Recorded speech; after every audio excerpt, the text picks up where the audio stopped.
When Vanessa Carter's $200,000 luxury sedan died on a frozen Chicago highway at 7:43 a.m., she had exactly 17 minutes to save her entire career. The billionaire executive was about to present the technology that would revolutionize the electric vehicle industry.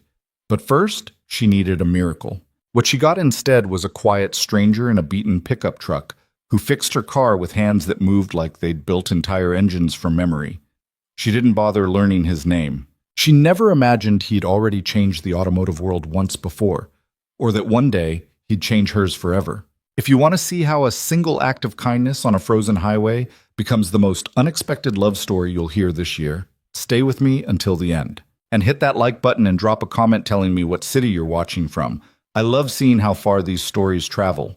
The temperature outside read -4 degrees Fahrenheit, but inside Vanessa Carter's BMW, the cold felt personal.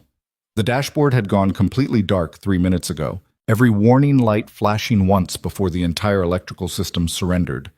Now the luxury sedan sat dead on the shoulder of Interstate 90, hazard lights blinking weakly as morning traffic screamed past at 70 miles per hour. Vanessa gripped her phone so hard her knuckles went white.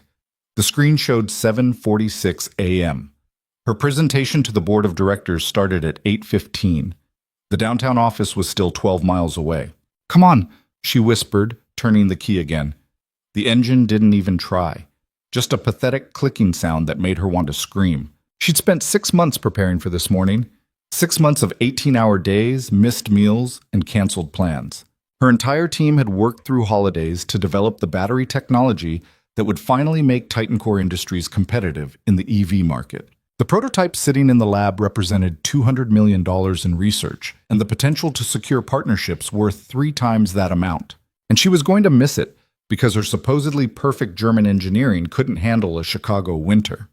Vanessa jabbed at her phone, pulling up her assistant's number. Rachel answered on the first ring. "Tell me you're in the building," Rachel said immediately. "My car died. I'm on 90, somewhere past the Harlem exit." "Jesus, Vanessa." "Okay. Let me call a car service." "There's no time. Even if they left right now, they wouldn't get here before—" Vanessa stopped, watching an old pickup truck slow down and pull onto the shoulder about 50 feet ahead of her. The truck looked like it had survived at least 2 decades and possibly a small war. Rust bloomed across the wheel wells, and the tailgate was held on with what appeared to be wire. "Someone just stopped," Vanessa said. "Do not get out of that car," Rachel said sharply. "I'm calling. I don't have a choice." Vanessa ended the call before Rachel could argue. She watched a man climb out of the pickup. He wore a thick canvas jacket that had seen better years, work boots caked with old mud, and a baseball cap pulled low against the wind. He walked toward her car with the careful deliberation of someone who'd spent too much time on highways and knew exactly how fast traffic moved. Vanessa cracked her window 2 inches. The cold hit her face like a slap. "Having trouble?" the man called over the wind. Up close, she could see he was maybe 30, with dark hair curling out from under his cap, and a face that suggested chronic exhaustion. His hands were scarred and rough, the hands of someone who worked with them constantly. "It just died," Vanessa said. "Everything shut down at once." He nodded slowly, like this confirmed something he'd already suspected. "You mind popping the hood?" "I saw skishapati eat." Vanessa hesitated. Every safety seminar she'd ever attended said, "Don't let strangers near your car. Don't accept help from people you don't know. Don't trust anyone on the side of the highway." But the clock on her phone now read 7:49, and downtown Chicago wasn't getting any closer. She pulled the hood release. The man walked to the front of the BMW, lifting the hood with the ease of someone who'd done this exact motion 10,000 times. Vanessa watched him lean over the engine bay, his breath forming clouds in the freezing air. She should stay in the car. That was the smart thing. But the smart thing wasn't going to save her presentation. Vanessa grabbed her coat from the passenger seat and stepped outside. The wind cut through her immediately, brutal and unforgiving. She'd worn her good suit today, the Navy Armani that made her look like she could buy and sell entire companies, which she technically could. But the suit had been designed for boardrooms, not frozen highways, and within seconds her fingers felt numb. "Do you know what's wrong?" she asked, walking around to the front. The man glanced at her, taking in the designer coat and the obvious panic in her voice. Something shifted in his expression. Not pity exactly, but recognition, like he knew what desperation looked like. Could be a few things, he said, turning back to the engine. When did the lights start flickering? They didn't flicker. Everything just died. All at once? Yes, he made a thoughtful sound and reached into the engine bay with both hands. His movements were precise, confident, not like a mechanic following a checklist, but like someone reading a language they'd spoken fluently their entire life. You got somewhere important to be, he said. It wasn't a question. The most important meeting of my career starts in 26 minutes. Downtown, Michigan Avenue. He whistled softly. You're not making that. I have to. Vanessa heard the edge in her own voice, too sharp, too desperate. She forced herself to breathe. I'm the only one who can present this technology. If I'm not there, 6 months of work disappears. The man was quiet for a moment, his hands moving deeper into the engine compartment. Then he said, What kind of technology? The question caught her off guard. Battery systems for electric vehicles. You work for Titan Core? Oh, now Vanessa looked at him more carefully. How did you know that? Saw the news about your new facility opening last month. They said you were bringing in someone to run the EV division. He glanced at her again, and this time there was something different in his eyes. That you? Yes. He nodded and went back to work. Vanessa watched his hands move through the engine bay with a familiarity that didn't match his appearance. This wasn't how mechanics worked. This was how engineers worked. People who understood systems instead of just fixing parts. Your battery management computer's fried, he said after another minute. Probably a voltage spike when you started the car this morning. Whole electrical system locked up trying to protect itself. Can you fix it, Matt? Not permanently, but I can bypass enough of the safety protocols to get the engine running. You'll make it downtown, but you'll need to take it to a dealer after. How long will that take? He pulled his phone from his pocket, checked the time, and did some mental math. 8 minutes. Maybe 9. Vanessa's heart lurched. That would get her downtown by 8:10. She'd have to run from the parking garage. Wouldn't have time to check her notes or calm her nerves, but she'd be there. Please, she said. The man was already moving. He pulled a small toolkit from his jacket pocket. Not a professional mechanic's set, just a worn leather pouch with maybe 6 tools inside. But his hands moved with absolute certainty, disconnecting wires, rerouting connections, making adjustments that looked both simple and impossibly complex. Vanessa stood there uselessly, watching him work. The wind kept hitting her face, and her feet were starting to go numb, but she couldn't look away. There was something almost hypnotic about the way he moved. No wasted motion, no hesitation, just quiet competence. You do this professionally? She asked. Not anymore. But you used to. He didn't answer, too focused on something deep in the wiring harness. His fingers worked with the kind of precision that only came from years of practice. What's your name? Vanessa asked. Nathan? I'm Vanessa. I know. He gestured toward the hood with his chin. Says your name right there on the registration sticker. Of course it did. Vanessa felt heat rise in her cheeks despite the cold. She was used to people knowing her name before she introduced herself. Used to walking into rooms where everyone had already researched her, formed opinions, decided whether she was friend or obstacle. But standing on a frozen highway at 7:53 in the morning, she wasn't a billionaire or an executive. She was just another person having the worst morning of her life. Almost there, Nathan said quietly. Vanessa checked her phone again. 7:54. If he finished in the next 3 minutes, if traffic cooperated, if every light turned green, try starting it now, Nathan said, stepping back. Vanessa practically ran to the driver's seat. She turned the key, holding her breath. The engine caught immediately, rough at first, then settling into a steady idle. The dashboard flickered, stabilized, showed her every gauge she'd been staring at in despair 6 minutes ago. Oh, thank God, she breathed. Nathan closed the hood and walked to her window. It's going to run rough, and you'll probably get a bunch of warning lights. Ignore them. Just drive straight downtown and don't turn the engine off until you're parked. After your meeting, get it towed to a dealer. How much do I owe you? He shook his head. Nothing. I can't just... You saved my entire career. Let me pay you. I stopped because you needed help. That's not something you pay for. He started walking back toward his truck. Vanessa looked at the clock. 7:56. She needed to leave right now, but something made her hesitate. This man had just performed a minor miracle with 6 tools in 8 minutes, and she didn't even know his last name. She grabbed the breakfast sandwich she'd picked up that morning, still untouched, wrapped in paper on the passenger seat, and jumped out of the car. "Wait," she called. Nathan turned around. Vanessa held out the sandwich. "It's turkey and Swiss, still warm." He looked at the sandwich like she'd offered him something infinitely more valuable than it was.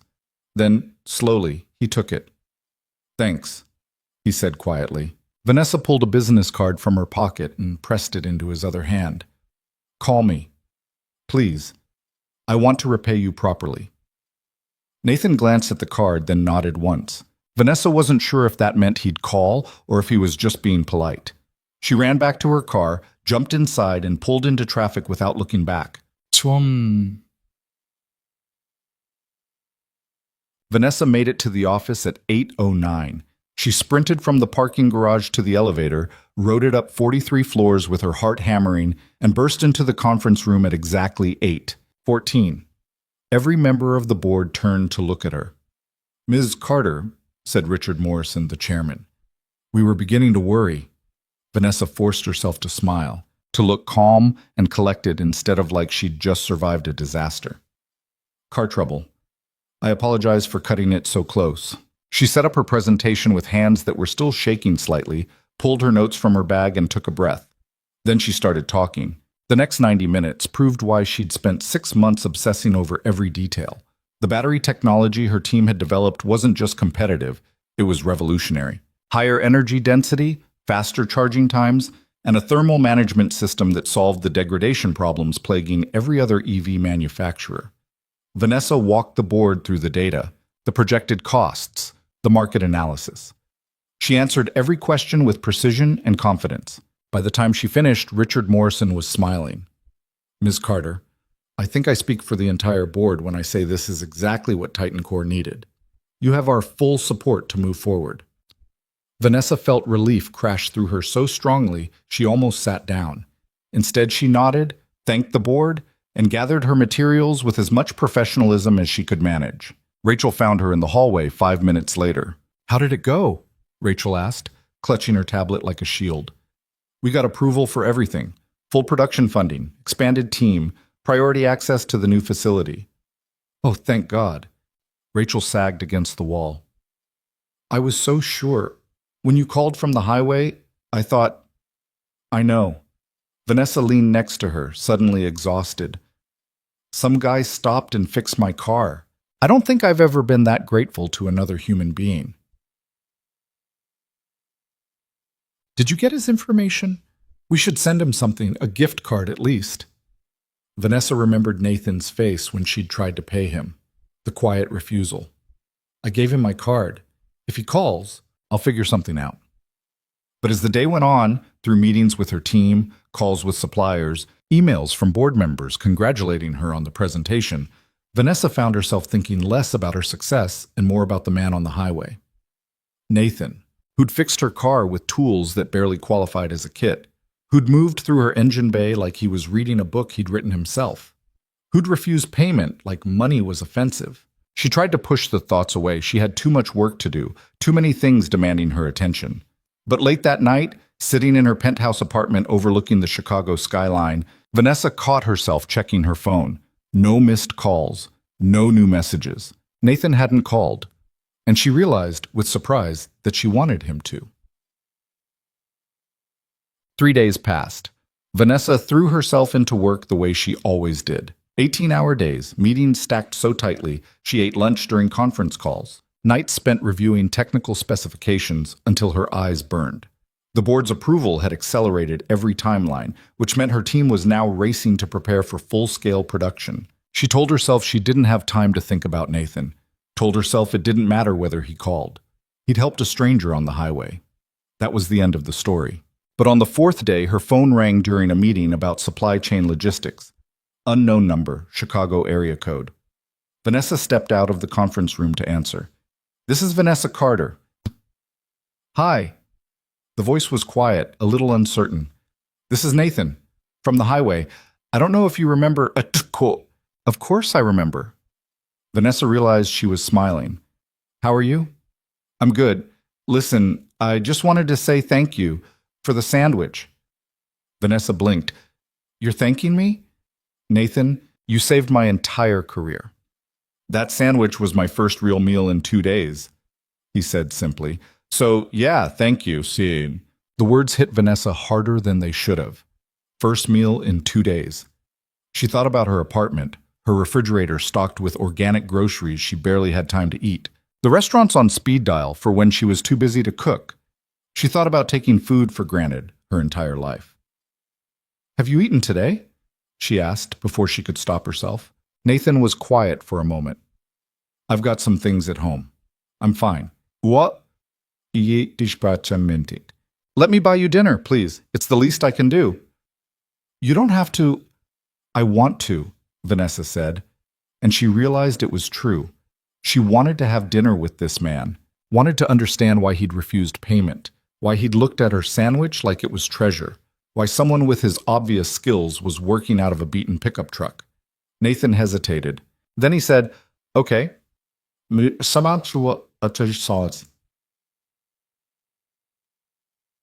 What? They met at a diner on the south side. Vanessa almost suggested somewhere nicer. She knew a dozen excellent restaurants, places with wine lists and tasting menus and reservation lists that stretched for months. But something told her Nathan wouldn't be comfortable there. The diner was warm and loud, the kind of place that had been serving the same menu since 1987 and saw no reason to change. Vanessa arrived first, sliding into a booth by the window. She'd changed out of her work clothes into jeans and a sweater, trying to look less like a billionaire executive and more like a normal person. Nathan walked in 10 minutes later. He'd cleaned up since the highway, fresh jacket, hair combed, face shaved, but he still carried that air of exhaustion, like sleep was something that happened to other people. He spotted her and walked over, sliding into the opposite side of the booth with the careful movements of someone always aware of the space they took up. Thanks for meeting me, Vanessa said. Thanks for the invitation. Nathan picked up the menu, studied it for maybe 3 seconds, then set it down. The server came by and he ordered coffee and a burger. Vanessa ordered the same. For a moment, neither of them spoke. Vanessa wasn't used to this, wasn't used to awkward silences or uncertainty. She ran meetings, commanded boardrooms, negotiated deals worth hundreds of millions of dollars. But sitting across from Nathan in a South Side diner, she didn't know what to say. How did the presentation go? Nathan asked finally. Better than I had any right to hope. We got approval for everything. That's good. What you're working on, the battery technology, it sounds important. It could change the industry if we can scale production and hit our cost targets. Vanessa caught herself slipping into business mode and forced herself to stop. Sorry, I spend all day talking about work. You don't need to hear this. I don't mind. The server brought their coffee.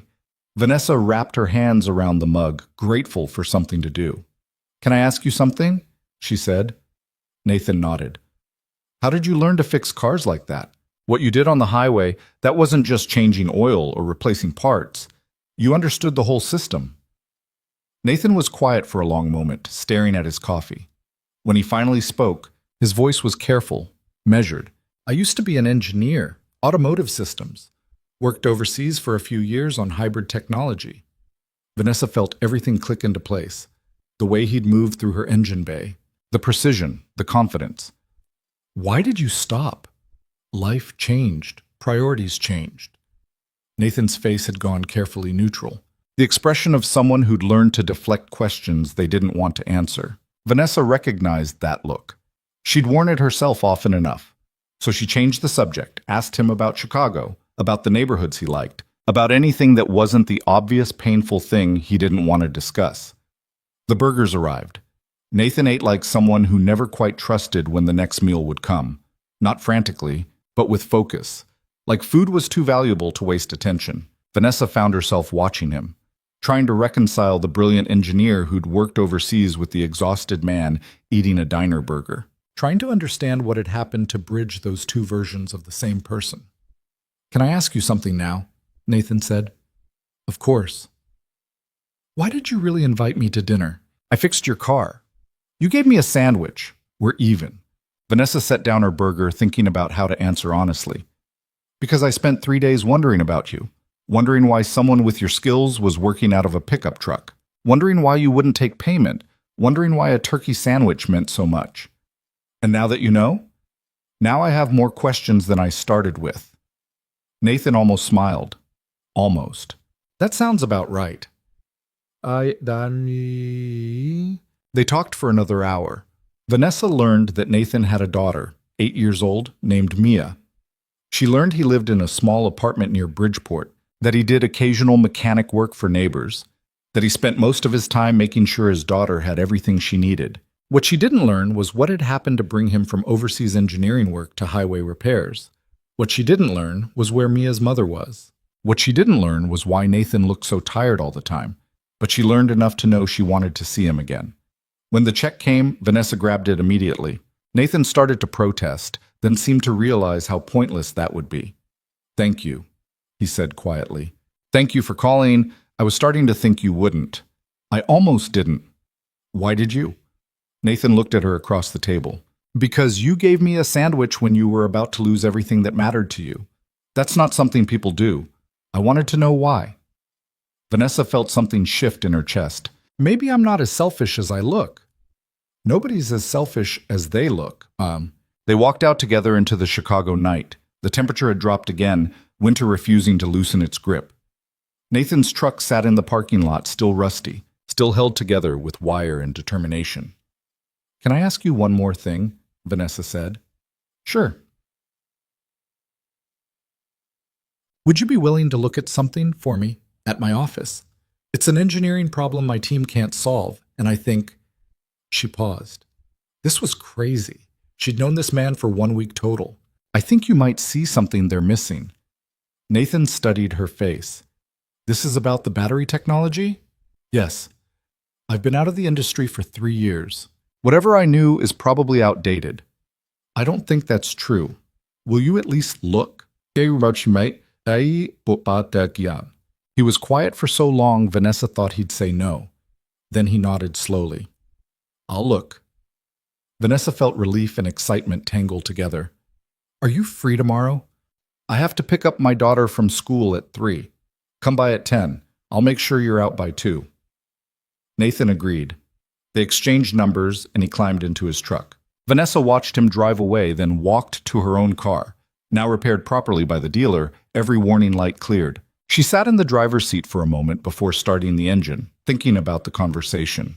About Nathan's careful words and practiced deflections. About the daughter he'd mentioned exactly once, like he was protecting her even in casual conversation. Vanessa pulled out her phone and opened a private search window.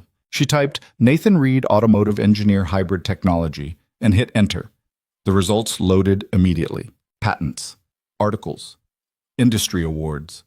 Nathan Reed had more than worked on hybrid technology. He'd revolutionized it.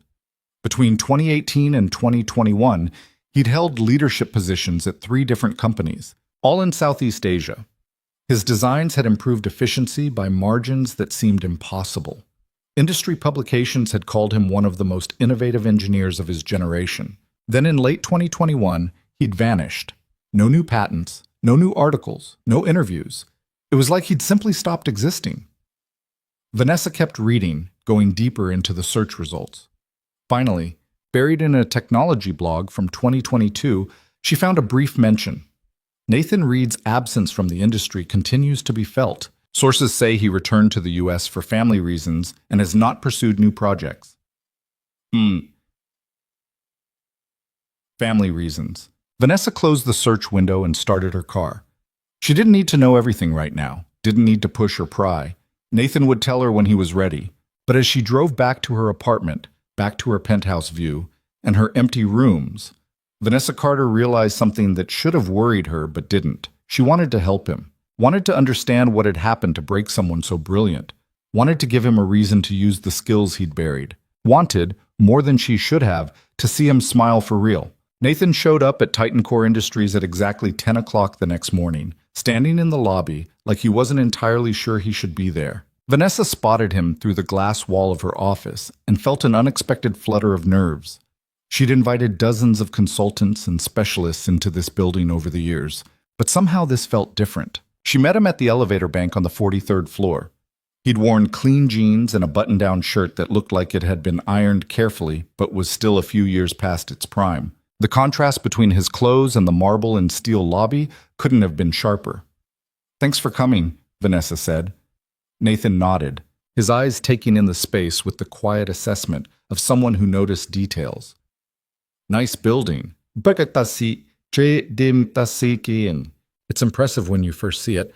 After a while, it's just where you work." She gestured toward the secure doors. "The lab's this way." They walked through a maze of corridors, past conference rooms where teams huddled over laptops, past offices where executives barked into phones. Nathan didn't say anything, but Vanessa caught him looking at the photos lining the walls. Company milestones, product launches, the CEO shaking hands with governors and senators. The engineering lab occupied the entire east wing of the floor. Vanessa swiped her badge and led Nathan inside. The space was bright and clinical, workstations arranged around a central area where the prototype battery system sat on a testing platform. 3 engineers looked up as they entered. "Everyone, this is Nathan Reed," Vanessa said. "He's going to take a look at our thermal management issue." The lead engineer, a man named David Chen, frowned slightly. "I thought we were bringing in the team from Stuttgart next week." "We are. But Nathan has experience with hybrid systems, and I wanted another perspective." Vanessa kept her voice level, the tone that said she wasn't asking for permission. David's frown deepened, but he nodded. The other engineers looked curious and slightly skeptical. Vanessa didn't blame them. They'd been working on this problem for 2 months, and now some guy in worn jeans was supposed to solve it in an afternoon. "Can you walk him through the issue?" Vanessa asked David. David approached the prototype with the resigned air of someone explaining something for the 10th time. "We've got a solid-state battery design with excellent energy density, but under high load conditions, we're seeing thermal buildup that triggers the safety cutoffs.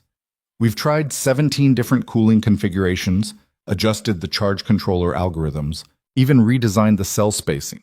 Nothing works." "What's that?" Nathan moved closer to the prototype, his eyes tracking over the assembly. He didn't touch anything yet, just looked. The engineers watched him with thinly veiled doubt. "What's your target operating temperature?" Nathan asked. 65 Celsius maximum sustained load. "And you're hitting?" 82 at peak draw. Nathan nodded slowly. "Can I see the thermal imaging data?" "Guys, Bus. David pulled it up on a nearby monitor. Nathan studied the false color images, watching heat patterns bloom across the battery pack during stress tests. He was quiet for so long that one of the engineers started to fidget. "Your cooling system's fine," Nathan said finally. "Problem's not heat dissipation, it's heat generation." David crossed his arms. "We've optimized the cell chemistry as much as possible. The energy density requirements don't leave room for... Not the chemistry, the architecture." Nathan pointed at the screen. "Look at the thermal pattern. It's not uniform. You're getting hotspots in the interconnects between cell clusters. The interconnects are standard busbar design," David said, a hint of defensiveness creeping into his voice. "Industry best practice is. For lithium-ion, sure, but solid-state cells have different internal resistance characteristics. The current distribution isn't balanced." Nathan turned to look at the prototype itself. "May I?" Vanessa nodded. Nathan approached the battery pack and knelt down, examining the connections between cell modules. His fingers traced the bus bars without touching them, following pathways only he could see. "You're pushing 30% more current through the center modules than the outer ones," he said. "That's where your heat's coming from. The cooling system's trying to fix a problem that shouldn't exist." The engineers exchanged glances. David pulled up another screen, this one showing current distribution models. He stared at the data for a long moment, then his expression changed. "Son of a bitch," he said quietly. "We never modeled for resistance variance in solid state." "It's not intuitive," Nathan said, standing up. "Solid state looks like it should behave the same as lithium-ion, just safer. But the ionic conductivity is different. You need to redesign your interconnect topology to balance the load." That would require rebuilding the entire pack architecture, one of the other engineers said. Not the entire thing, just the bus bar layout and the charge controller routing. Maybe 3 weeks of work. Nathan looked at Vanessa. If you want, I can sketch out what I mean. Vanessa felt something loosen in her chest. 3 weeks. Her team had been stuck on this problem for 2 months, and Nathan had identified the root cause in less than 20 minutes. Please, she said. Nathan spent the next hour working with the engineers, drawing diagrams on a whiteboard and explaining the physics behind solid-state current distribution. Vanessa watched David's skepticism gradually transform into focus, then excitement. By the time Nathan finished, all 3 engineers were crowded around the whiteboard, asking questions and building on his ideas. This could work, David said, studying the diagrams. We'd need to run simulations, but the theory's sound. What? More than sound, one of the other engineers added. This might actually solve it. Nathan checked his watch. I should get going. Need to be at my daughter's school by 3. Of course. Vanessa walked him back toward the elevator. When they were out of earshot of the lab, she said, That was incredible. My team's been stuck for months. They're good engineers. They just got locked into one way of thinking about the problem. Happens to everyone. They reached the elevator. Vanessa pressed the call button, then turned to face him. Nathan, I want to hire you. He blinked. What? As a consultant, maybe more depending on how things go. We need someone who can think the way you do. I told you, I've been out of the industry for 3 years. I'm not current on... You just solved a problem in 20 minutes that's cost us 2 months of development time. You're plenty current. Vanessa paused, choosing her words carefully. I know you have priorities. I know your daughter comes first. We can work around that. Flexible hours, work from home when you need to. Whatever makes it possible. Nathan was quiet, his expression unreadable. The elevator arrived with a soft chime, doors sliding open. He didn't get in. Why are you doing this? He asked. Because you're brilliant, and my company needs brilliant people. There are thousands of brilliant engineers. You could hire any of them. But I'm asking you. Nathan looked at her for a long moment. Vanessa had negotiated with venture capitalists, argued with board members, stared down competitors in hostile takeover attempts. But Nathan's gaze made her feel exposed in a way none of that ever had, like he could see past the executive presence to something more honest underneath. I need to think about it, he said finally. Of course. Take whatever time you need. Vanessa pulled out her phone. What's your email? I'll send you the formal offer. Nathan gave her an address. The elevator doors started to close, and he caught them, stepping inside. Thanks for the opportunity, even if I don't take it. You will, Vanessa said, surprising herself with the certainty in her voice. The doors closed. Vanessa stood in the hallway for a moment, staring at her reflection in the polished metal. She felt something she hadn't felt in years, the sense that she was standing at the edge of something important, and couldn't quite see what it was yet. Her phone buzzed. Rachel, asking if she was coming to the 2:00 meeting with suppliers. Vanessa pushed away from the elevator and headed back to her office, but her mind kept circling back to the lab, to Nathan kneeling by the prototype, seeing patterns no one else had noticed, to the careful way he'd explained the solution, never condescending, always assuming the other engineers would understand once they saw what he saw. She sent the offer letter that afternoon. Consultant position, generous hourly rate, flexible schedule. She tried not to check her email obsessively for a response. Nathan didn't answer that day, or the next. Vanessa told herself it didn't matter, that she had a dozen other things demanding her attention. But she kept thinking about him driving that beaten pickup truck, about him saying a sandwich was his first meal in 2 days, about the way he'd lit up talking about engineering problems before remembering to be tired again. On the 3rd day, her phone rang. Nathan. I talked to my daughter, he said without preamble, about the job offer. Vanessa sat up straighter at her desk. What did she say? She asked if it would make me happy. Nathan's voice was quiet. I didn't know how to answer that. I haven't thought about being happy in a long time. What did you tell her? That I used to love this work before everything else happened. He was silent for a moment. She told me I should try again. Vanessa felt her heart rate pick up. Is that a yes? It's a yes, but I need you to understand something. My daughter comes first, always. If there's ever a conflict between work and her, work loses. I wouldn't expect anything else. And I'm going to mess up sometimes.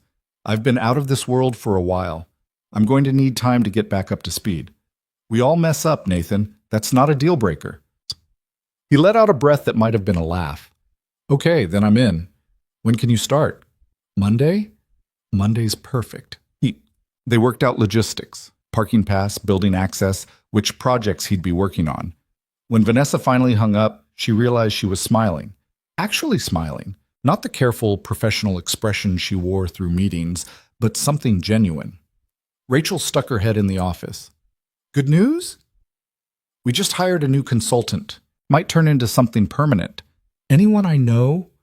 Vanessa shook her head. But you will. He's going to change everything. Yeah. The weekend passed in a blur of preparation. Vanessa cleared Nathan's security clearance, set up his workstation, scheduled introductions with key team members. She told herself she was just being thorough, making sure the onboarding process went smoothly. But Sunday night, alone in her apartment with takeout she barely touched, she admitted the truth. She was excited to see him again. Excited in a way that had nothing to do with engineering problems or business outcomes. That should have worried her. Vanessa Carter didn't do personal connections. She did strategic relationships, professional networks, carefully managed interactions designed to advance specific goals. But Nathan didn't fit into any of those categories. He was just someone who'd stopped to help her on a frozen highway and somehow become someone she couldn't stop thinking about. Monday morning arrived cold and bright. Vanessa got to the office at 6:30, earlier than usual. She went through her normal routine, emails, schedule review, team status updates, but kept glancing at the clock. Nathan arrived at 9. Vanessa met him in the lobby again, handed him a badge and a tablet with all his access credentials. Ready? She asked. As I'll ever be, Washte. She introduced him to the team, showed him his workstation, walked him through Titan Core's project management systems. Nathan absorbed everything quietly, asking occasional questions that revealed how quickly he was processing information.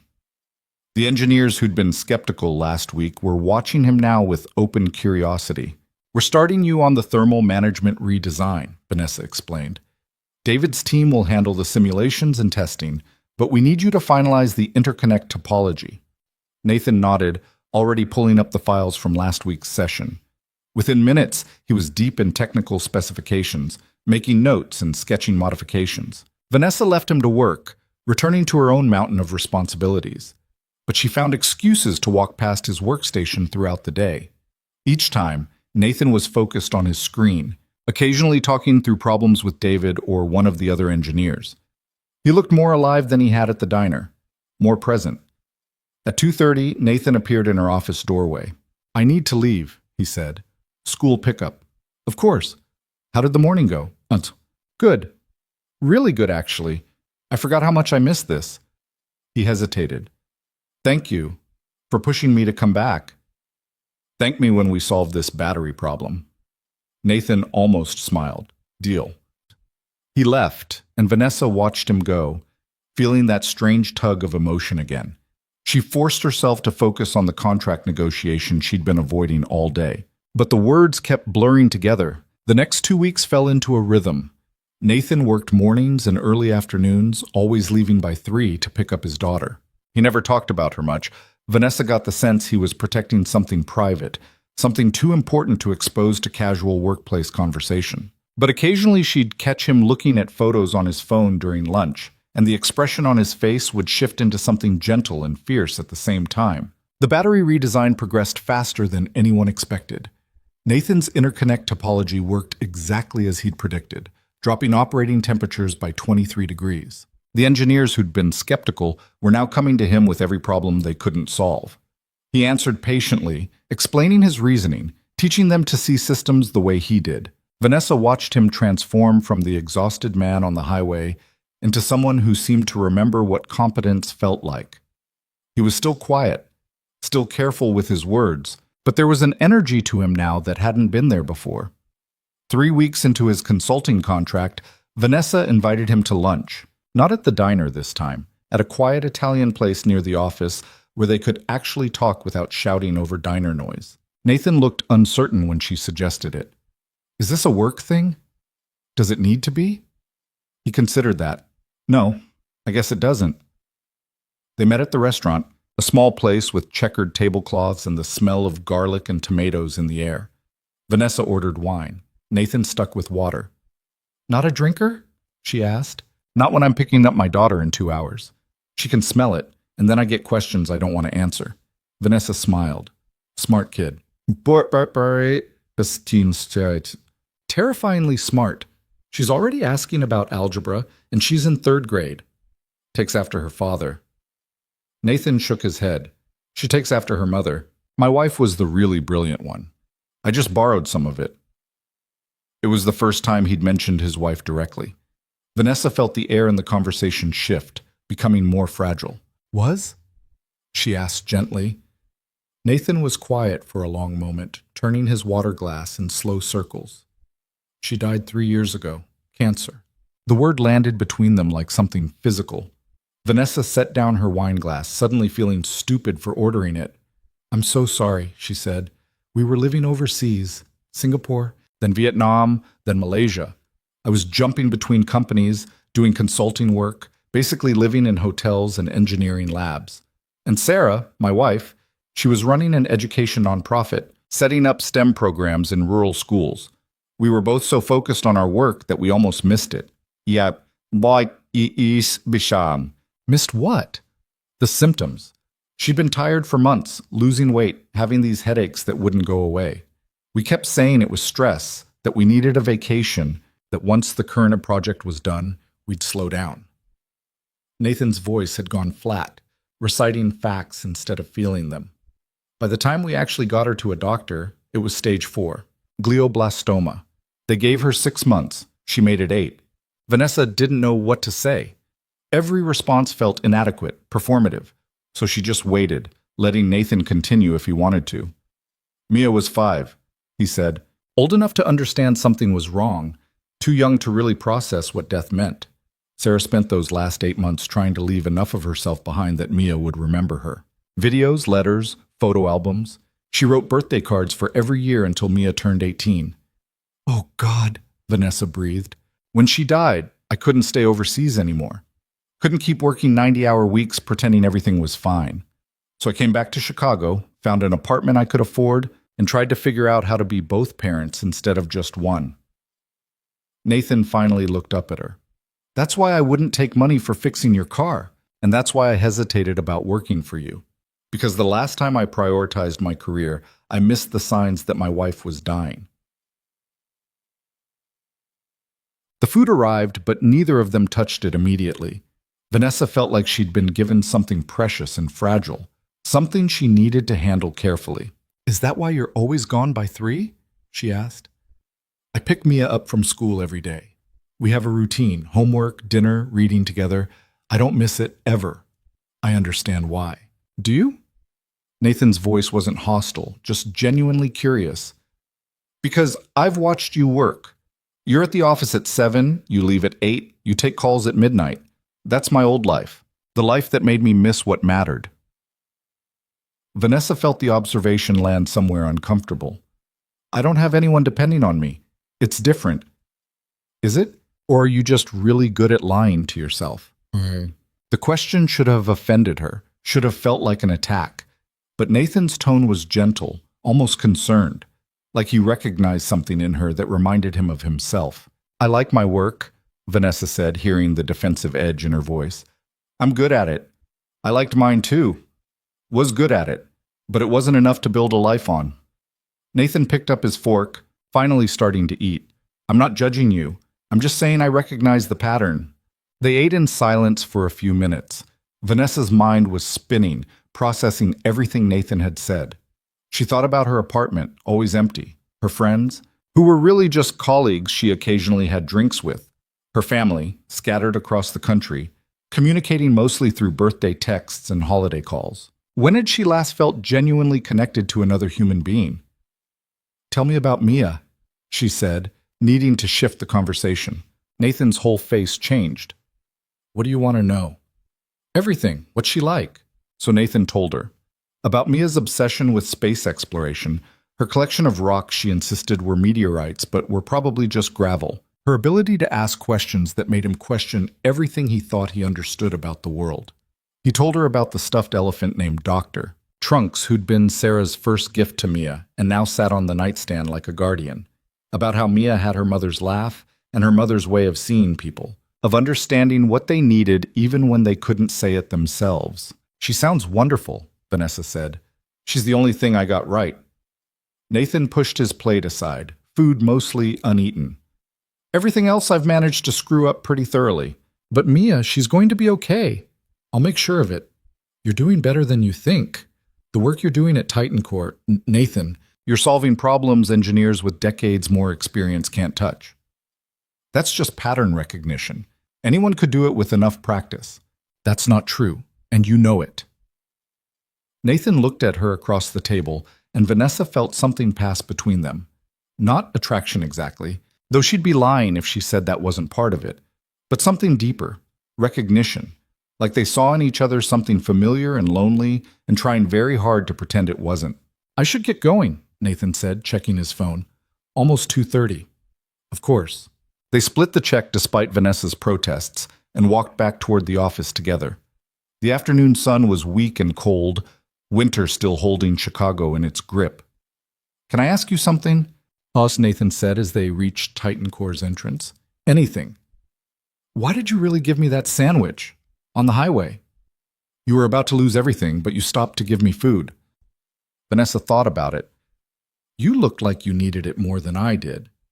That's it? Is there supposed to be more? Nathan smiled, the first real smile she'd seen from him. No, I guess sometimes the simplest answer is the right one. He left to pick up his daughter, and Vanessa returned to her office. But she couldn't focus on work. Kept thinking about what Nathan had said, about lying to herself, about building a life on something more than career success.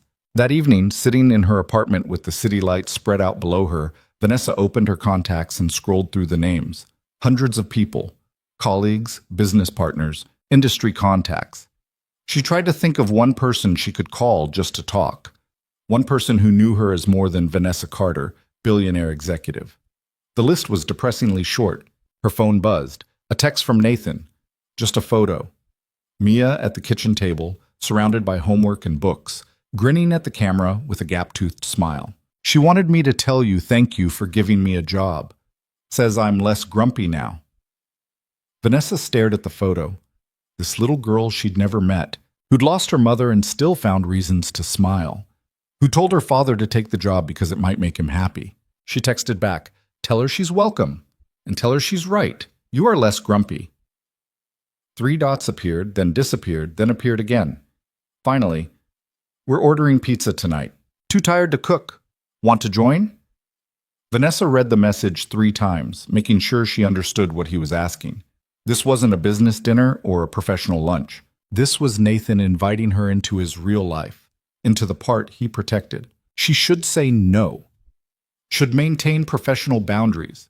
Should remember that mixing work and personal relationships was a recipe for disaster. She texted back, what kind of pizza? Mia insists on pineapple. I've tried to raise her better, but she's stubborn. Pineapple pizza is underrated. What's your address? Yeah. Nathan sent her the details. Vanessa looked at the dress she was wearing, the heels, the carefully styled hair. All of it wrong for pizza night in a Bridgeport apartment with a single father and his 8-year-old daughter. She changed into jeans and a sweater, pulled her hair into a ponytail, and grabbed her coat. The drive to Nathan's neighborhood took 20 minutes. The building was old but maintained, the kind of place where people actually knew their neighbors. Vanessa felt wildly out of place pulling her BMW into visitor parking. Nathan's apartment was on the 3rd floor. Vanessa climbed the stairs, wondering what she was doing, wondering if this was a terrible idea. Nathan answered the door before she could knock. You found it okay? GPS made it easy. He stepped aside to let her in. The apartment was small but clean, decorated with the bare minimum of furniture. IKEA basics, nothing that suggested Nathan cared much about interior design. But there were drawings taped to the walls, space stations and rocket ships rendered in crayon and marker. Mia's work. A little girl appeared from what must have been the bedroom, studying Vanessa with open curiosity. She had dark hair like her father, but her face was rounder, softer. Her mother's features, probably. "You're Vanessa," Mia said. Not a question, a statement of fact. "I am. You must be Mia." "Did you really give my dad a sandwich when your car was broken?" Vanessa glanced at Nathan, who looked slightly embarrassed. "I did." "That was nice. He skips lunch a lot when he thinks I'm not paying attention." Mia turned to Nathan. "I told you people notice." "You're too smart for your own good," Nathan said, but his voice was warm. The pizza arrived 15 minutes later. They ate sitting on the floor around a coffee table that had definitely seen better days. Mia asked Vanessa questions with the relentless enthusiasm of someone who'd learned the world was interesting and wanted to understand all of it immediately. "Do you know about black holes? Dad says they bend space and time. Is that real?" "It is," Vanessa said. "Einstein figured it out." "Do you know him?" "He died before I was born." Mia looked disappointed. "That's too bad. I have questions." Nathan laughed, the sound surprising and genuine. "You have questions for everyone, kiddo. After dinner, Mia showed Vanessa her rock collection, 17 specimens carefully labeled with masking tape and marker. Some were clearly just gravel from the parking lot, but Mia described them with scientific precision, explaining which ones might be sedimentary and which were definitely igneous. "This one's my favorite," Mia said, holding up a chunk of quartz. "Mom found it on a beach in Malaysia. She said it was good luck." Vanessa saw Nathan's expression shift, becoming more careful. "It's beautiful," she said to Mia. "Do you have a favorite rock?" "I've never really collected them, but maybe I should start." Well, Mia considered this seriously. "I can help you, but you have to actually look at them, not just keep them in a drawer." "That's a deal." Eventually, Mia's bedtime arrived. Nathan took her to brush teeth and change into pajamas, leaving Vanessa alone in the living room. She looked around the small space, seeing evidence of Nathan's life everywhere. Bills stacked on the counter, organized but not quite paid. A calendar on the wall with Mia's school events marked in careful handwriting. Photographs on a bookshelf. Nathan and Sarah on what must have been their wedding day, both of them young and happy and unaware of what was coming. Nathan returned a few minutes later. "She wants to say goodnight." Vanessa followed him to Mia's bedroom. The little girl was already under the covers, Dr. Trunks tucked beside her. "Thanks for coming to dinner," Mia said sleepily. "Thanks for inviting me." "You should come again. Dad's happier when there are other people around." Nathan looked like he wanted to say something, but Mia was already closing her eyes. He kissed her forehead, turned on the nightlight, and led Vanessa back to the living room. "Sorry about that," he said quietly. "She doesn't have a filter. She's wonderful. You're doing an amazing job with her." Nathan ran a hand through his hair, suddenly looking exhausted again. "Some days I have no idea what I'm doing. I just try to make sure she feels safe and loved and hope that's enough." It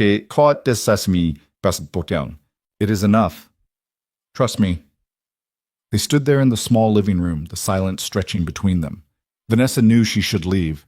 It was late and Nathan had work tomorrow, and she'd already crossed enough professional boundaries for one evening.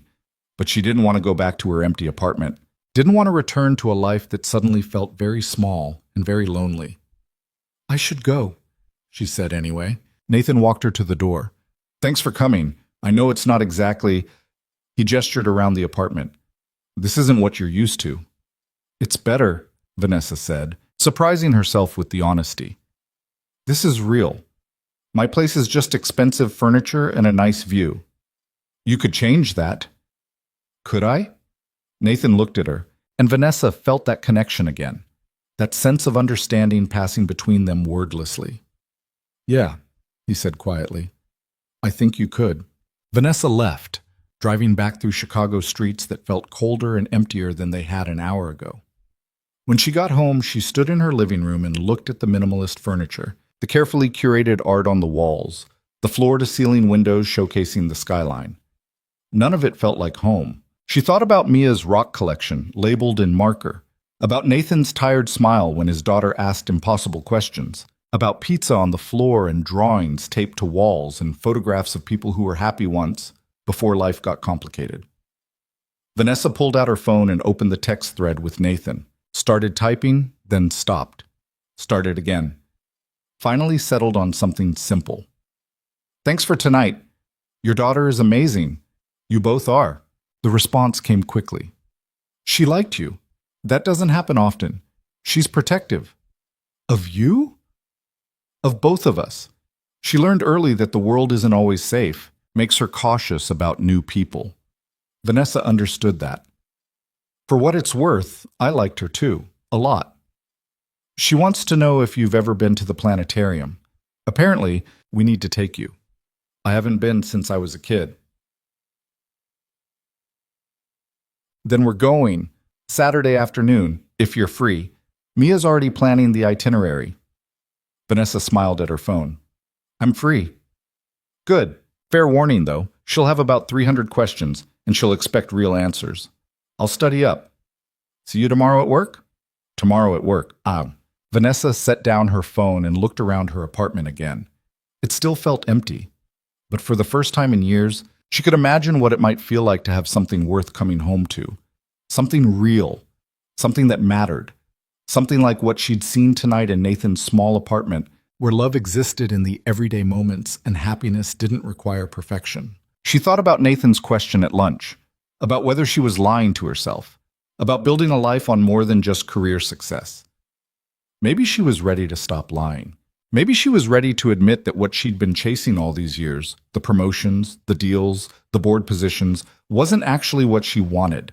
Maybe what she wanted was pizza on the floor and crayon drawings and a little girl's gap-toothed smile. Maybe what she wanted was standing in a small apartment in Bridgeport, raising his daughter alone and trying to remember what happiness felt like. Vanessa went to bed of that night thinking about Saturday, about the planetarium, about Nathan and Mia and the possibility of something she'd never let herself imagine before. A life that was more than work, more than success, more than the lonely view from a penthouse apartment, a life that was actually worth living. Saturday arrived with the kind of bright cold that made Chicago look sharper than it actually was. Vanessa spent an embarrassing amount of time deciding what to wear to a planetarium visit with an 8-year-old and her father.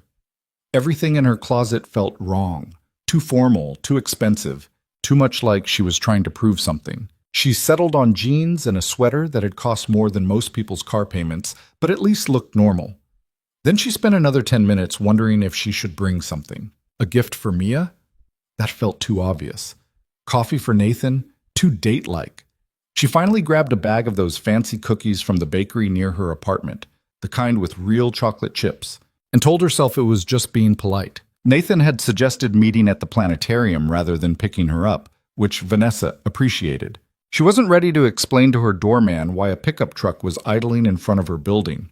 The thought made her feel guilty immediately, not because she was ashamed of Nathan, but because she was ashamed of herself for even having that instinct. The planetarium parking lot was surprisingly full for a Saturday afternoon. Vanessa found a spot and sat in her car for a moment, watching families stream toward the entrance. Kids pulling their parents, parents herding multiple children, the occasional exhausted-looking adult carrying a sleeping toddler. This was a world she'd never been part of, had never wanted to be part of, if she was honest with herself. So why was her heart beating faster? She spotted Nathan's truck pulling in 3 rows over. Mia jumped out before the vehicle had fully stopped, wearing a bright purple coat and a hat with a pom-pom on top. Nathan followed more slowly, locking the door and saying something that made Mia bounce impatiently. Vanessa got out of her car. Mia spotted her immediately and waved with the full-body enthusiasm of someone who hadn't learned to be self-conscious yet. "You came!" Mia shouted, like there had been doubt. "Of course I came." Vanessa held up the bag of cookies. "And I brought contraband." Mia's eyes went wide. "What's contraband?" "Things you're not supposed to have. In this case, cookies before dinner." Nathan reached them, shaking his head but smiling. "You're a bad influence." "I'm an excellent influence. Ask anyone at Titan Core." "I have asked. The consensus is you're terrifying." "Even better." They walked toward the entrance together, Mia between them, chattering about the exhibits she wanted to see. Nathan had clearly been here before. He knew which entrance to use, where the coat check was, which shows were worth the wait. Vanessa followed his lead, feeling oddly grateful to not be in charge for once. The planetarium was everything Vanessa had forgotten about museums. Crowded and loud and full of children asking questions at volumes that suggested they'd never heard of inside voices. Mia dragged them to the solar system exhibit first, pointing out facts she already knew and asking Nathan to confirm or correct them. Jupiter has 79 moons, Mia announced. That's more than any other planet. Currently, Nathan said, but we keep finding new ones. Might be more by the time you're in high school. How do we keep finding them if they've been there the whole time? Better telescopes. Better math. Sometimes we don't see things until we know how to look. Mia considered this with the seriousness of someone half her age. That's stupid. The moons didn't change. We did. Exactly. Opposite. Vanessa watched them interact, seeing the patience in Nathan's responses, the way he never talked down to his daughter. Mia asked questions like she expected real answers, and Nathan gave them to her without simplification. It was the same way he explained engineering problems at work, assuming the other person was smart enough to understand if you just gave them the right information. They moved through the exhibit slowly, stopping whenever something caught Mia's attention. At the meteorite display, Mia pressed her face against the glass, studying the rocks with an intensity that suggested she was memorizing every detail. Do you think any of my rocks are really meteorites? She asked Nathan. Probably not, kiddo. The meteorites are pretty rare. But not impossible? Not impossible. Then I'm going to keep looking. Nathan glanced at Vanessa over Mia's head, and something passed between them, a shared understanding of what it meant to watch this little girl refuse to give up on things, even when the odds were terrible. The planetarium show started at 3. They filed into the Dome Theater with 100 other people, finding seats near the middle. The lights dimmed, and suddenly they were surrounded by stars, the ceiling transforming into a night sky so clear it looked like nowhere near Chicago. Mia gasped. Nathan reached over and squeezed her hand. Vanessa sat very still, watching the artificial stars and feeling something complicated twist in her chest. When was the last time she'd looked at the actual sky? Really looked at it, not just glanced up while walking from her car to her building. When had she stopped noticing things that weren't related to work or money or the next deal? The show walked them through the solar system, out to the edge of the galaxy, beyond into deep space where distances stopped making sense. The narrator talked about time and light, about how looking at stars meant looking into the past, because light took so long to reach them. Everything you see is already gone, the narrator said. When we look at the stars, we're looking at history. Mia leaned over to Nathan. If the light takes that long, how do we know the stars are still there? We don't, Nathan whispered back. We just have to trust that they are. After the show, they walked out blinking into the regular lights of the museum. Mia was full of new questions, and Nathan answered them while Vanessa trailed slightly behind, still thinking about stars and light and things that were already gone by the time you saw them. They ended up in the museum cafe, drinking overpriced hot chocolate, while Mia drew rocket ships on the paper placemats.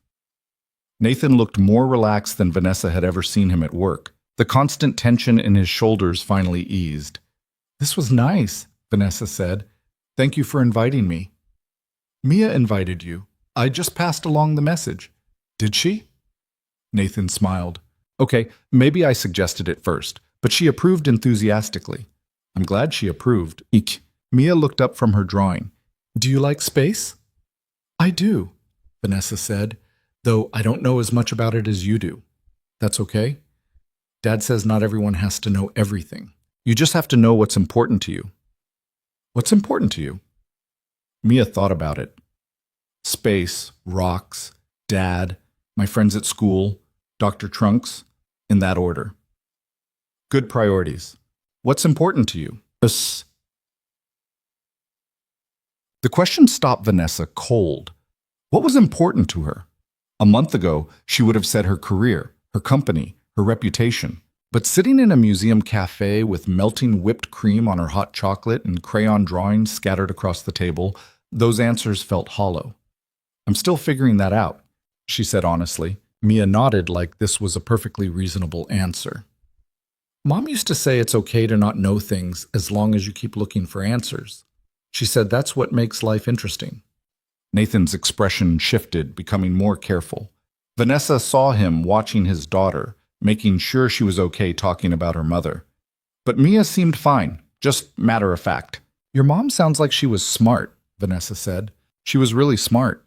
She helped build schools in places where kids didn't have them. Mia returned to her drawing. Dad says I'm like her. I don't see it, but he says it anyway. You are like her, Nathan said quietly. More than you know. They stayed at the museum until closing, wandering through exhibits until even Mia started to drag. When they finally left, the sun was setting, turning the sky orange and purple over Lake Michigan. Nathan walked Vanessa to her car. Mia had run ahead slightly, chasing a leaf the wind had picked up. She really did have a good time, Nathan said.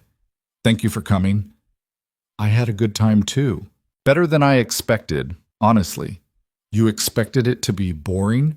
I expected it to be awkward. I don't do this. Vanessa gestured vaguely. Family things, kids, museums on Saturday afternoons. What do you usually do on Saturday afternoons? Work, mostly, or go to the gym, sometimes both. Nathan shook his head. That's depressing. It's productive. It's lonely. Vanessa wanted to argue, but couldn't. He was right. It was lonely. She just hadn't let herself acknowledge it until recently. Come to dinner tomorrow, Nathan said suddenly. I'm making pasta.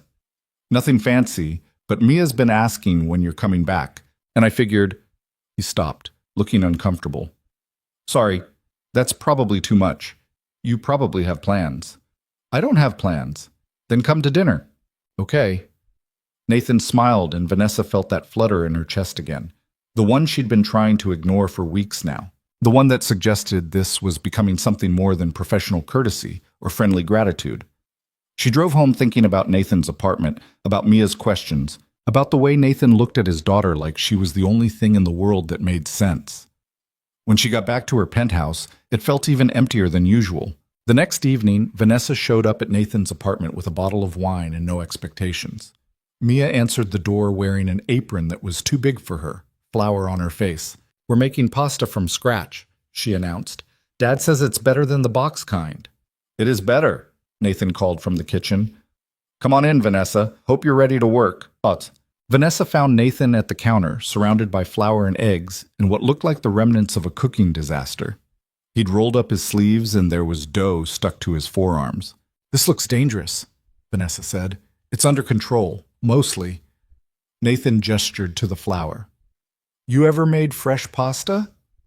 I've bought very expensive pasta. Does that count? No, here. He pulled out another apron. You're learning today. The next hour was chaos. Mia proved surprisingly competent at mixing dough, while Vanessa struggled to get the consistency right. Nathan moved between them, offering guidance and making adjustments, occasionally laughing at Vanessa's attempts. You're supposed to knead it, not murder it, he said, watching her attack the dough. I'm kneading. You're destroying. Gentler. Like this. He put his hands over hers, guiding the motion. Vanessa became very aware of how close he was standing, the warmth of his hands, the way he smelled like flour and something else she couldn't identify. Better? She asked. Better. Eventually, they got the pasta rolled out and cut into rough fettuccine. It wasn't pretty, but Nathan declared it good enough. While the pasta cooked, he made sauce, a simple tomato and basil situation that smelled incredible. Mia set the table with the careful concentration of someone who'd been given an important job. They ate together at the small kitchen table, knees almost touching in the cramped space. The pasta was perfect. The wine Vanessa brought paired well with the sauce. Mia told them about a fight at school between two boys in her class, describing it with the dramatic flair of someone who'd witnessed history. And then Tommy said he was going to tell the teacher, but Marcus said that was tattling, and I said, actually, it's only tattling if you're trying to get someone in trouble for no reason. But this was legitimate reporting. Legitimate reporting? Nathan raised an eyebrow. That's what you called it when you told me why journalists are important. I did say that. I'm impressed you remembered. I remember lots of things. Vanessa, do you think it's tattling? Vanessa considered the question seriously. I think it depends on why you're telling. If someone might get hurt, that's not tattling. That's looking out for people. Mia nodded, satisfied. That's what I said. After dinner, Mia disappeared to her room to work on homework. Nathan and Vanessa cleared the table together, falling into an easy rhythm. Nathan washed while Vanessa dried, and they didn't talk much, just existed in the same space comfortably. Can I ask you something? Nathan said, handing her a plate. Sure. Why are you really here? And don't say it's because Mia invited you or because you wanted to learn to make pasta. Vanessa set down the plate carefully. Honestly? Honestly, because I've spent the last 15 years building a career and a life that looks perfect on paper. And then I met you and Mia, and suddenly I realized I don't actually like my life very much. She gestured around the small kitchen. This feels more real than anything I've done in years. Nathan was quiet for a moment, his hands still in the soapy water. That's a lot of pressure to put on a couple of dinner invitations. I know, I'm sorry. I don't mean to make it weird. Oh, you're not making it weird, He paused, choosing words carefully. I'm still figuring out how to exist in the world, Vanessa. I'm not good company most of the time. I've got a kid who needs me, a job I'm barely keeping up with, and a whole lot of grief I haven't processed because I don't have time to fall apart. I'm not asking you to be anything other than what you are, aren't you? Because from where I'm standing, you're this brilliant, successful woman who could have anyone she wants.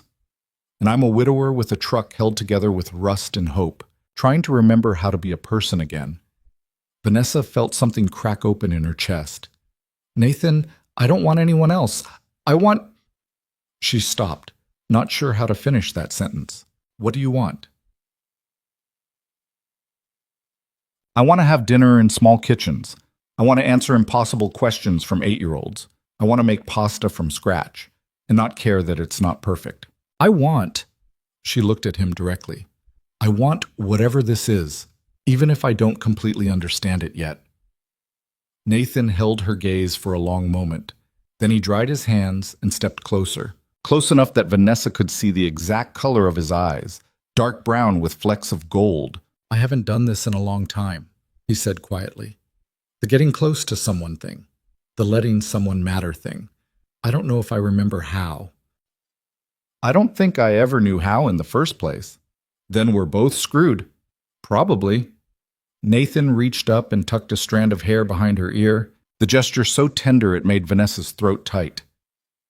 For what it's worth, I'm glad you gave me that sandwich. For what it's worth, I'm glad your truck was on that highway. They stood there in the kitchen, not quite touching, but not pulling away either.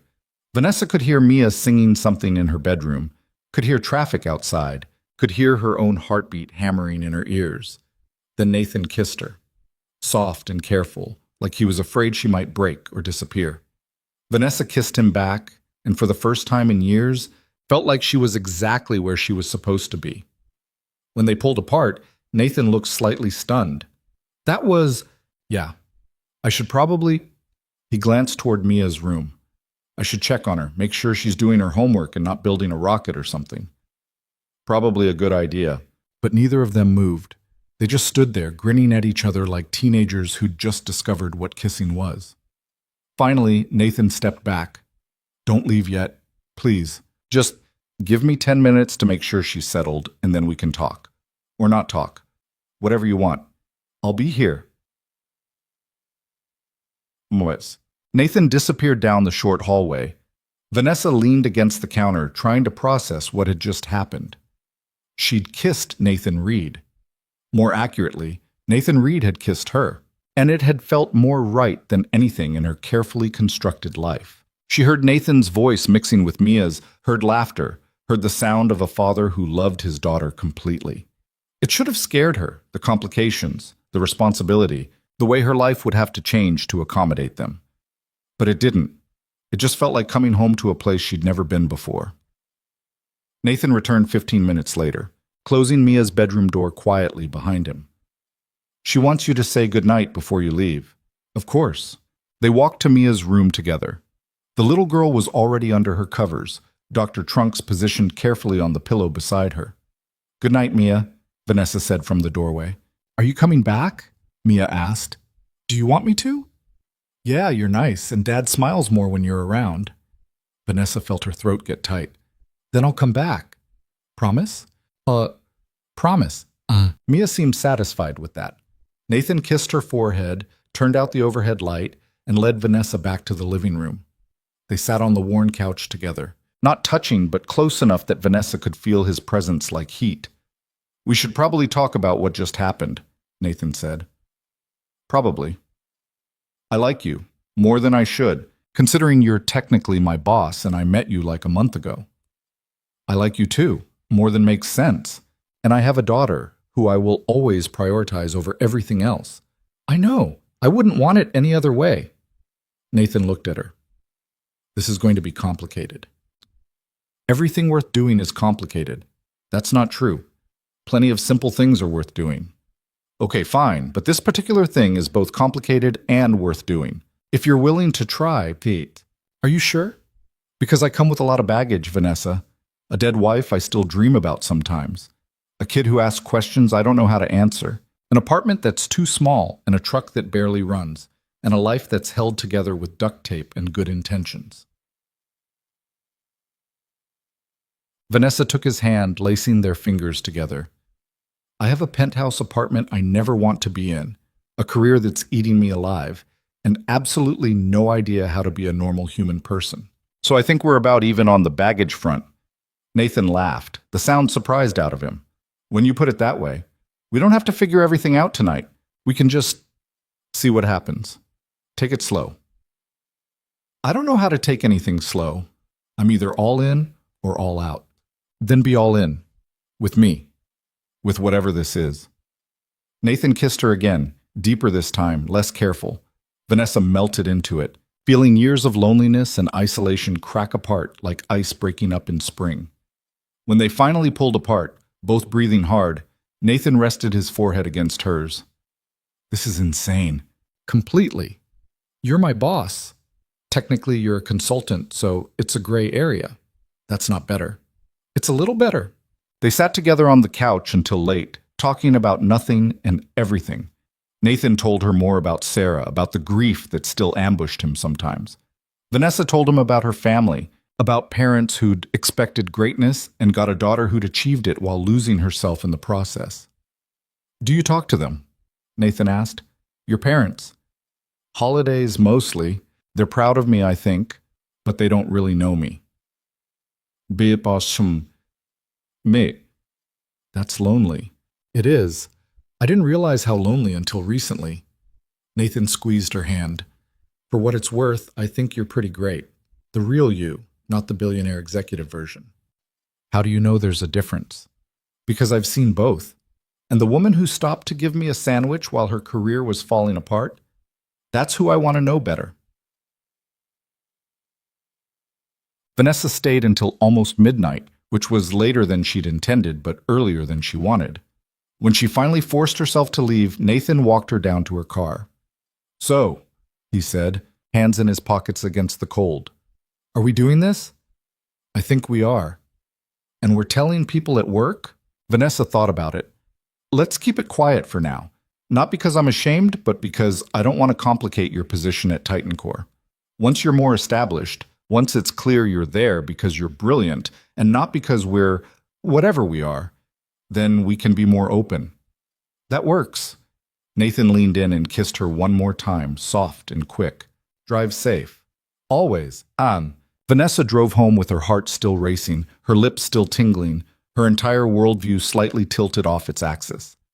When she got back to her apartment, she stood in her living room and looked around at the expensive furniture, the carefully curated art, the view that had once felt like achievement and now just felt empty. She pulled out her phone and opened her notes app, started making a list.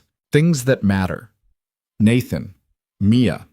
Work that means something, not just work that pays well. Finding out who I actually am underneath the career. Learning to make pasta. Understanding why stars matter, even though they're already gone by the time we see them. It wasn't much, but it was a start. The next few weeks blurred together in the best way possible. At work, Nathan continued to solve problems that stumped everyone else, becoming indispensable to the battery project. The redesigned thermal management system was working better than projected, and David Chen had stopped looking skeptical and started looking impressed.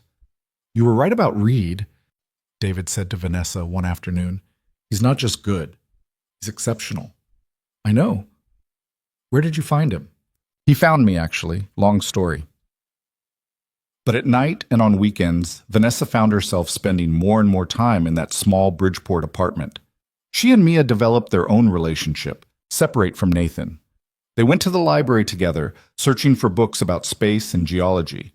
They started a rock collection identification project, researching each specimen online. Mia taught Vanessa about meteorites and impact craters and why the moon had phases. And with Nathan, things progressed slowly but steadily. They were careful around Mia, not wanting to confuse her or move too fast. But when they were alone, washing dishes after dinner, sitting on the couch after Mia went to bed, stealing moments in his truck when he picked her up from work, they let themselves explore what was building between them. "I forgot what this felt like," Nathan admitted one night, lying on the couch with Vanessa tucked against his side. "Wanting someone, thinking about someone when they're not there. Is it weird? Compared to—" Vanessa didn't finish the sentence. "Compared to Sarah? Compared to his late wife? Compared to the love story that ended in tragedy?" "It's different," Nathan said carefully. "Sarah and I grew up together. We were kids figuring out life at the same time. This, us, it's not that. It's two broken people who found each other at the right moment." "Broken? Aren't we? You were having a crisis about your empty life. I was barely surviving. Neither of us was okay. And now?" Nathan kissed the top of her head. "Now I think maybe we're a little less broken. Together." But not everything was easy. There were nights when Nathan went quiet, disappearing into grief that Vanessa couldn't touch. There were moments when Mia mentioned her mother and Nathan's face would close off, becoming unreachable. And there were times when Vanessa's work demanded everything, when she fell back into old patterns of 18-hour days and forgot to text, forgot to call, forgot that there were people who needed more from her than strategic brilliance. They had their first real fight 6 weeks into whatever they were calling their relationship. Vanessa had missed dinner 3 nights in a row, caught up in negotiations with a supplier. Nathan didn't complain, just sent understanding texts and told Mia that Vanessa was busy. But when Vanessa finally showed up on Friday night, exhausted and distracted, Nathan was waiting. "We need to talk," he said, after Mia went to bed. Vanessa felt her stomach drop. Those were never good words. "Okay, I can't do this if you're not actually here. I mean, you can be physically here, but if your brain is still in that office, if you're checking your phone every 5 minutes, if Mia asks you a question and you don't hear her because you're thinking about work, I can't do that. I've had a crazy week. You know that." "I do know that. And I know your job is important. But Vanessa, you're doing the same thing I did. You're disappearing into work because it's easier than being present in your actual life." "That's not fair, isn't it? You spent the last hour responding to emails while we watched a movie. Mia gave up trying to talk to you after the 3rd time you said uh-huh without listening." Vanessa felt heat rise in her cheeks. "I'm sorry. I didn't realize." "That's the problem. You don't realize. Because you're so used to prioritizing work over everything else that you don't even notice when you're doing it. So what do you want from me? To quit my job? To pretend I'm not responsible for a $100 million project? You see, where's Shrayamkan? I want you to be here when you're here. I want you to decide that this," he gestured between them, "matters enough to actually be present for it. Because if it doesn't, if work is always going to come first, then we need to stop this before Mia gets more attached." The words hit like a punch. Vanessa stood up, anger and shame mixing together into something ugly. "You're being unfair. I'm trying. I've changed my entire life for you and Mia." "Have you? Or have you just added us to your schedule like another meeting?" "That's not true." "Then prove it. Tomorrow, spend the whole day with us. No phone, no emails, just be here." Vanessa wanted to argue, wanted to explain all the reasons why that was impossible. But looking at Nathan's face, seeing the exhaustion and frustration there, she realized he was right. She'd been doing exactly what he said, treating them like another obligation instead of the thing that made her life worth living. "Okay," she said quietly. "Tomorrow. No phone." Really? Really? Nathan's expression softened. I'm not trying to control you, Vanessa. I'm trying to make sure this actually works. And it can't work if you're not willing to show up. I know. You're right. I'm sorry. They held each other on the couch, and Vanessa felt the fight drain away, leaving only the truth.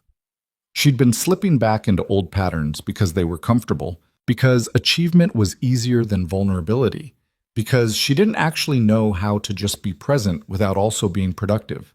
But she wanted to learn. For Nathan, for Mia, for herself. The next day, Vanessa turned off her phone completely and put it in her purse.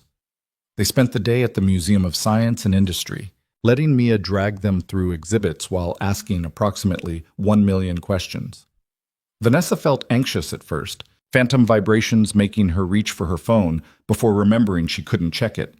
But gradually, the anxiety faded, replaced by something lighter. She was here. Actually here. Watching Mia's face light up at the submarine exhibit, holding Nathan's hand while they wandered through the coal mine recreation, laughing at jokes that weren't work-related, thinking thoughts that didn't involve battery systems or board meetings. By the time they got back to Nathan's apartment that evening, Vanessa felt more relaxed than she had in years. That was good, Nathan said, starting dinner. You did good. It was hard at first, not gonna lie, but worth it. Thank you for pushing me. They made dinner together, the three of them crowded in the small kitchen. Mia insisted on helping with everything, even when her help made things take twice as long. Nathan was patient with her, explaining techniques and letting her make mistakes. Vanessa watched them and felt something shift inside her, a sense of belonging she'd never experienced before. After dinner, after Mia went to bed, Nathan pulled Vanessa close on the couch. I love you, he said simply. I wasn't planning to say it yet, but I do. And I need you to know that before this goes any further. Vanessa felt tears prick her eyes. I love you too, both of you, Mia and you. This whole weird little life you've built. It's not much. It's everything. They kissed, and Vanessa felt the last pieces of her old life fall away. She wasn't just Vanessa Carter, billionaire executive. She was someone's girlfriend, someone's almost stepmother, someone who made pasta from scratch and answered questions about black holes and learned that being present mattered more than being productive. But the real world kept intruding. At work, rumors started. People noticed that Nathan left every day at 3. Noticed that Vanessa seemed different, softer. David Chen pulled her aside one afternoon. Are you and Reed involved? He asked bluntly. Vanessa considered lying, considered dodging, but she was tired of hiding. Yes. Does HR know? Not yet. We were waiting until his position was more established. David nodded slowly. For what it's worth, I think he's the best engineer we've hired in a decade. Whatever's happening between you two, it's not affecting his work. Thank you for saying that. But you should probably tell HR sooner rather than later, before someone else does. That night, Vanessa brought it up with Nathan. They were in his apartment, Mia asleep, talking quietly about nothing important. People at work are noticing, Vanessa said. We should probably make it official. Imbecile. Nathan tensed slightly. Are you worried about your reputation? I'm worried about your job. If this comes out wrong, if people think you're only there because we're together, then they'd be underestimating both of us. Nathan took her hand. Tell HR. Tell whoever needs to know. I'm not hiding you. So Vanessa scheduled a meeting with HR for Monday morning, disclosed the relationship, filled out the necessary forms, prepared for whatever consequences came. The HR director listened carefully, made notes, and finally said what Vanessa had been dreading. Given your position and his, we'll need to restructure his reporting. He can't report directly to you or anyone in your chain. We'll move him to a different department, same role, same compensation. That works, Vanessa said, relieved it wasn't worse. When she told Nathan, he shrugged. I don't care who I report to as long as the work is interesting. The restructuring happened quietly. Nathan moved to the Advanced Research Division, working on next-generation projects that played to his strengths. If anything, it was a better fit. He had more autonomy, More freedom to explore ideas that wouldn't pay off for years. And through it all, their relationship deepened. Nathan started talking about Sarah more openly, sharing memories without grief quite so close to the surface. Mia started calling Vanessa by her name instead of Dad's friend, which felt like acceptance. Vanessa started keeping clothes at the apartment, staying over more nights than not, learning the rhythms of their life. 3 months after that first kiss, Nathan asked her to move in. They were lying in bed, early morning light filtering through the thin curtains. Mia was still asleep down the hall. The apartment was quiet except for the sound of their breathing. "This place is too small for 3 people," Nathan said suddenly. "It's cozy. It's cramped, and you keep leaving things here anyway. Might as well make it official." Vanessa propped herself up on one elbow, looking at him. "Are you asking me to move in?" "I'm saying we should find a bigger place. All of us, together." "Nathan, I know it's fast, I know it's crazy, but Vanessa, you're here every night anyway. You're part of our family. Mia asks me constantly when you're coming home, like this is already your home. So why are we pretending?" Ipo Wasi. Vanessa felt her heart hammering. Moving in together, becoming a family, letting go of her penthouse view and her carefully curated life, and stepping fully into this messy, complicated, beautiful thing they were building. "Yes," she said. "Let's find a place together." Nathan's smile was bright enough to light the whole room. Finding a house turned out to be harder than any of them expected. Nathan wanted something affordable with a yard for Mia. Vanessa kept forgetting that normal people had budgets and would point out houses that cost what most families made in 5 years. Mia had extremely specific requirements involving trees for climbing and a basement that could become a laboratory. "I'm 8," Mia explained to the realtor during their 4th viewing. "By the time I'm 10, I'll need somewhere to conduct experiments. Dad says the kitchen table isn't appropriate for chemical reactions." The realtor looked at Nathan with barely concealed alarm. "What kind of experiments?"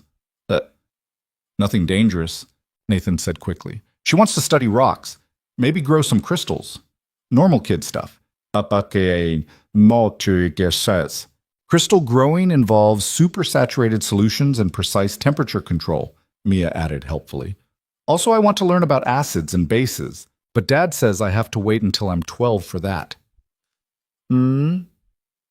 They didn't get that house.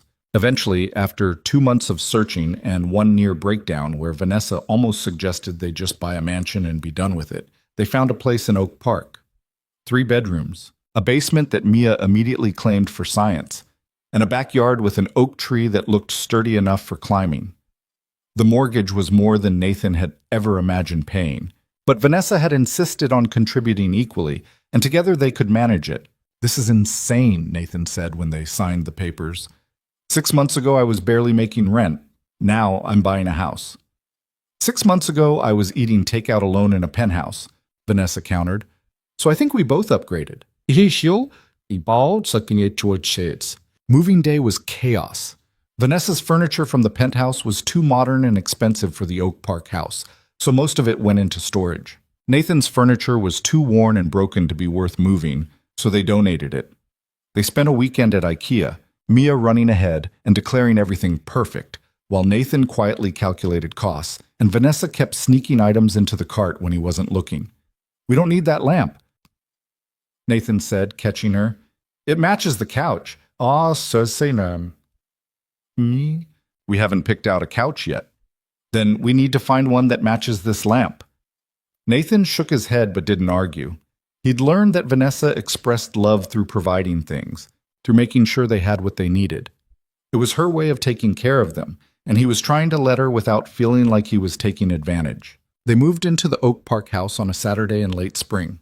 Friends from work helped carry boxes. David Chen showed up with his wife and spent an hour helping Nathan assemble furniture while making jokes about how engineers were supposed to be good at following instructions.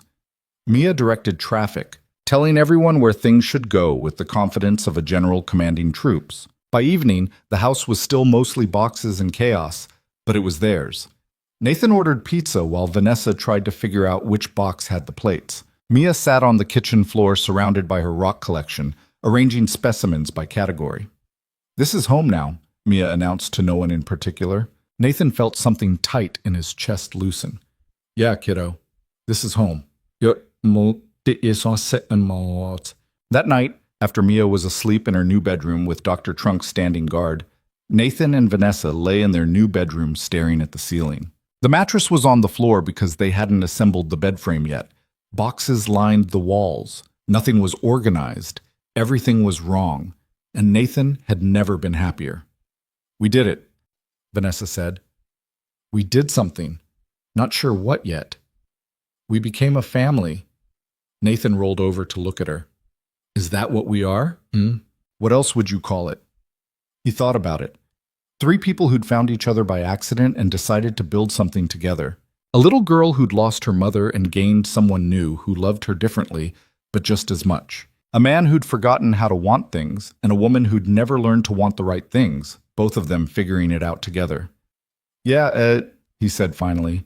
I guess we're a family. At work, things continued to evolve. Nathan's research division was developing battery technology that wouldn't be commercial for 5 years but could revolutionize energy storage if it worked. He was in his element, solving problems that didn't have obvious answers, working with a team that respected his skills without caring about the gap in his resume. Vanessa's division moved from development to production, the thermal management redesign proving even better than projected. The board approved funding for a full manufacturing facility. Titan Core's stock price jumped 12% in a single day when they announced the technology. Vanessa got offers from 3 competitors, each one offering more money and more power than she currently had. She turned them all down without hesitation. Why? Rachel asked when Vanessa told her. That offer from Velocity Motors was incredible. You'd have your own division, full autonomy, equity package worth, I'm not interested. Vanessa, that's $40 million you just walked away from. I have enough money. What I don't have enough of is time with my family. Rachel blinked. Your family? What me? Besides, Swartz. Vanessa realized she'd never actually told Rachel about Nathan and Mia, had never mentioned that she'd moved out of the penthouse, that she was living in Oak Park now, that she spent her evenings helping a 3rd grader with math homework instead of answering emails. I'm with someone, Vanessa said. He has a daughter. We bought a house together. You... what? When did this happen? Over the last few months. And you didn't tell me? I wasn't hiding it. I just... Vanessa paused. I wanted to make sure it was real before I talked about it. Rachel studied her face. You're different. Happier, I think. Less terrifying. I was going to say intense, but yeah, less terrifying works too. That evening, Vanessa got home to find Nathan in the backyard teaching Mia how to throw a baseball. Or trying to. Mia's form was terrible, and she kept stopping to explain the physics of projectile motion instead of actually throwing the ball. You're thinking too much, Nathan said patiently. Just throw it. But if I understand the optimal release angle, I can throw it more accurately. Or you could practice throwing and let your body figure it out. Mia looked skeptical but tried again. The ball went wide, hitting the fence. Nathan retrieved it and tossed it back gently. Vanessa watched from the back door, feeling that now familiar warmth spread through her chest. This was her life now. Backyard baseball lessons and physics debates, and a man who never stopped being patient with his daughter. How was work? Nathan asked when he noticed her.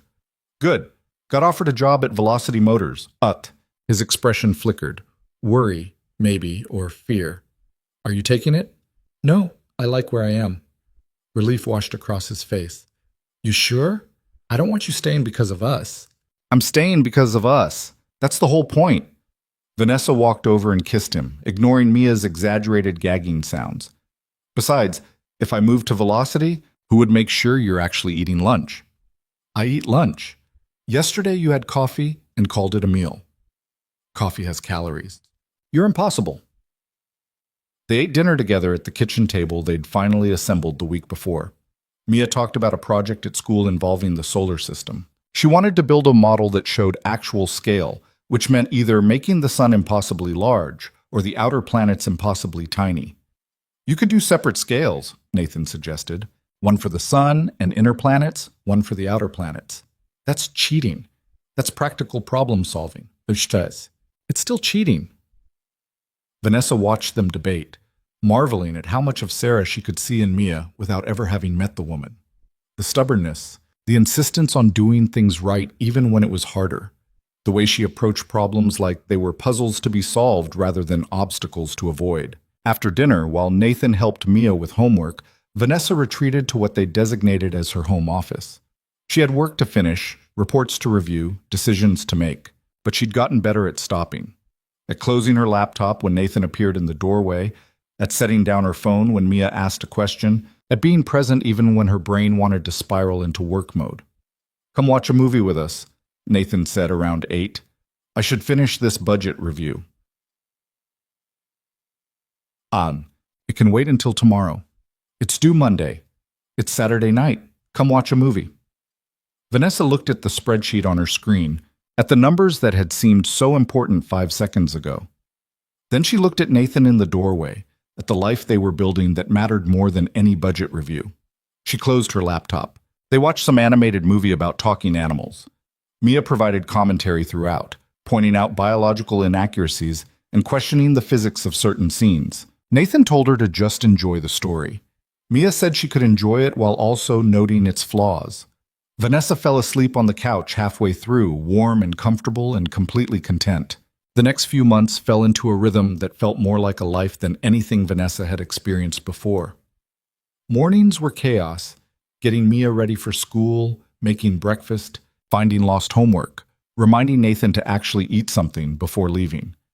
Afternoons were work, where Vanessa and Nathan existed in different divisions but occasionally crossed paths in the cafeteria or parking lot. Evenings were homework help and dinner preparation and the endless negotiations of bedtime. And through it all, they learned each other. Learned that Nathan went quiet when he was stressed and needed space to process. Learned that Vanessa got sharp and defensive when she felt overwhelmed and needed to be reminded that not everything was a crisis.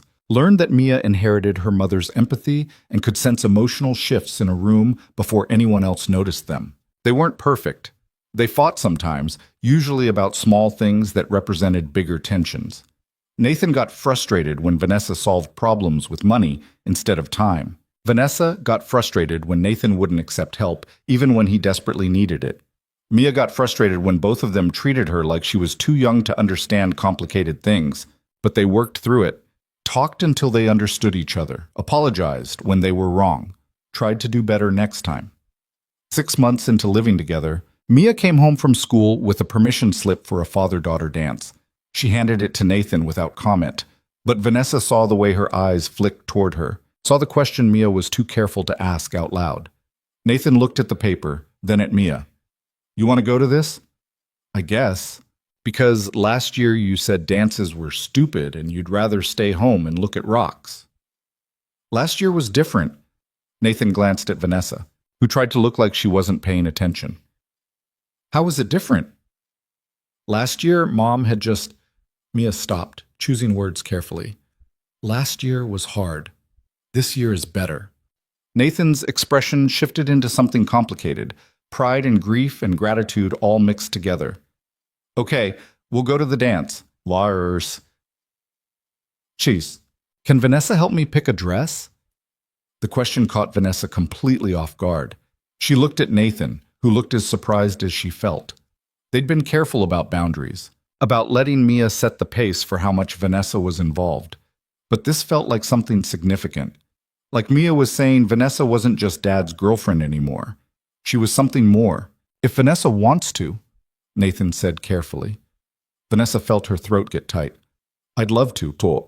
The following Saturday, Vanessa and Mia went dress shopping. It was Vanessa's first time doing anything like this. She'd never had younger siblings, had never been around kids much before Mia, had no idea what 8-year-olds considered appropriate formal wear. Mia, it turned out, had opinions. Strong opinions. She rejected anything too frilly, too pink, too princess-like. She wanted something practical that she could move in, but also nice enough to feel special. They tried on 12 dresses before finding one Mia declared acceptable. A dark blue dress with pockets and a skirt that twirled when she spun. "This one," Mia said decisively. "I can keep rocks in the pockets if I find any." "You're not bringing rocks to the dance." "Why not? I might find a good specimen." "It's a school gymnasium, not a geology field trip." Mia looked disappointed, but agreed. They bought the dress, then stopped for ice cream, even though it was barely noon. Mia got chocolate with rainbow sprinkles and explained her current theory about how the moon formed. Something about a collision with a Mars-sized object that Vanessa was pretty sure was actually accurate. "Can I ask you something?" Mia said suddenly, in that careful tone that meant the question was important. "Of course." "Do you think you'll marry my dad?" Vanessa nearly dropped her ice cream. "I what? You live with us. You love him. He loves you. That's what people do when they love each other. They get married." "It's more complicated than that, Mia." "Why? Say it." "Because—" Vanessa struggled for an answer that would make sense to an 8-year-old. "Because your dad was married before to your mom, and that's complicated." "Mom's dead," Mia said matter-of-factly. "Dad didn't stop being married to her because he wanted to. She died. That's different." "I know, but your dad might not be ready for that. Might not want to get married again." Mia considered this while eating her ice cream. "I think he would marry you if you asked him." "I don't think that's how it works." "Why not? You're a girl. Girls can ask boys." "That's true. But I think—" Vanessa paused, trying to be honest. "I think when people get married, they both have to be ready. And I don't know if we're there yet. Do you want to get there?" The question was so direct, so unguarded, that Vanessa felt tears prick her eyes. Did she want to marry Nathan? The thought had crossed her mind, but she'd pushed it away. Worried about moving too fast. Worried about the complications of becoming a stepmother officially. Worried that Nathan's heart still belonged at least partly to Sarah. But sitting in an ice cream shop with Mia, looking at this little girl who'd lost so much and still found room to hope for more, Vanessa knew the truth. "Yeah," she said quietly. "I do." Mia nodded, satisfied. "Then you should tell him. Maybe someday." "Someday is a waste of time. That's what Mom used to say. She said if something matters, you should do it now instead of waiting for someday." Vanessa felt her chest tighten. "Your mom was smart." "I know. Dad tells me all the time."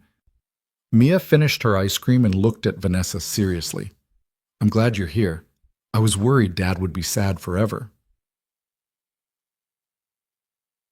"He'll always miss your mom. That's okay." "I know. I miss her too. But I'm also happy now. Is that weird?" "No, honey. That's not weird at all. That's exactly how it should be." They drove home with the dress in its bag, Mia chattering about the dance and what shoes she should wear and whether Nathan knew how to actually dance or if they'd have to practice. Vanessa listened and responded and tried not to think too hard about the conversation they'd just had. But that night, after Mia was asleep, she told Nathan about it. "She asked if we're getting married, Vanessa said. Nathan looked up from the book he was reading. "What did you tell her?" "That it's complicated. That we both have to be ready." "Are you ready?" The question hung in the air between them. Vanessa thought about lying, about deflecting, about protecting herself from the vulnerability of wanting something this much. But she'd spent too many years hiding behind professional armor to do it in her personal life, too. "I think so," she said. "Are you?" Nathan set down his book. "I loved Sarah. Still love her? In a way. She's part of who I am, part of Mia. That's never going to change. I know, I'm not asking you to forget her. I know you're not. That's one of the things I love about you. You never made me choose between my past and my future." Nathan reached for her hand. "But yeah, I'm ready. If you're asking what I think you're asking." Vanessa felt her heart rate pick up. "I'm not asking, I'm just checking if we're on the same page."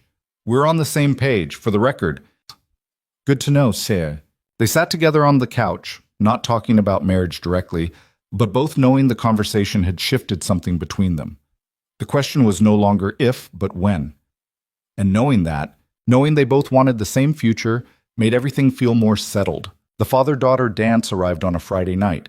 Nathan wore a suit he'd borrowed from David Chen because he didn't own one. Mia wore her blue dress and kept checking that the pockets were still there, like they might have disappeared since that morning.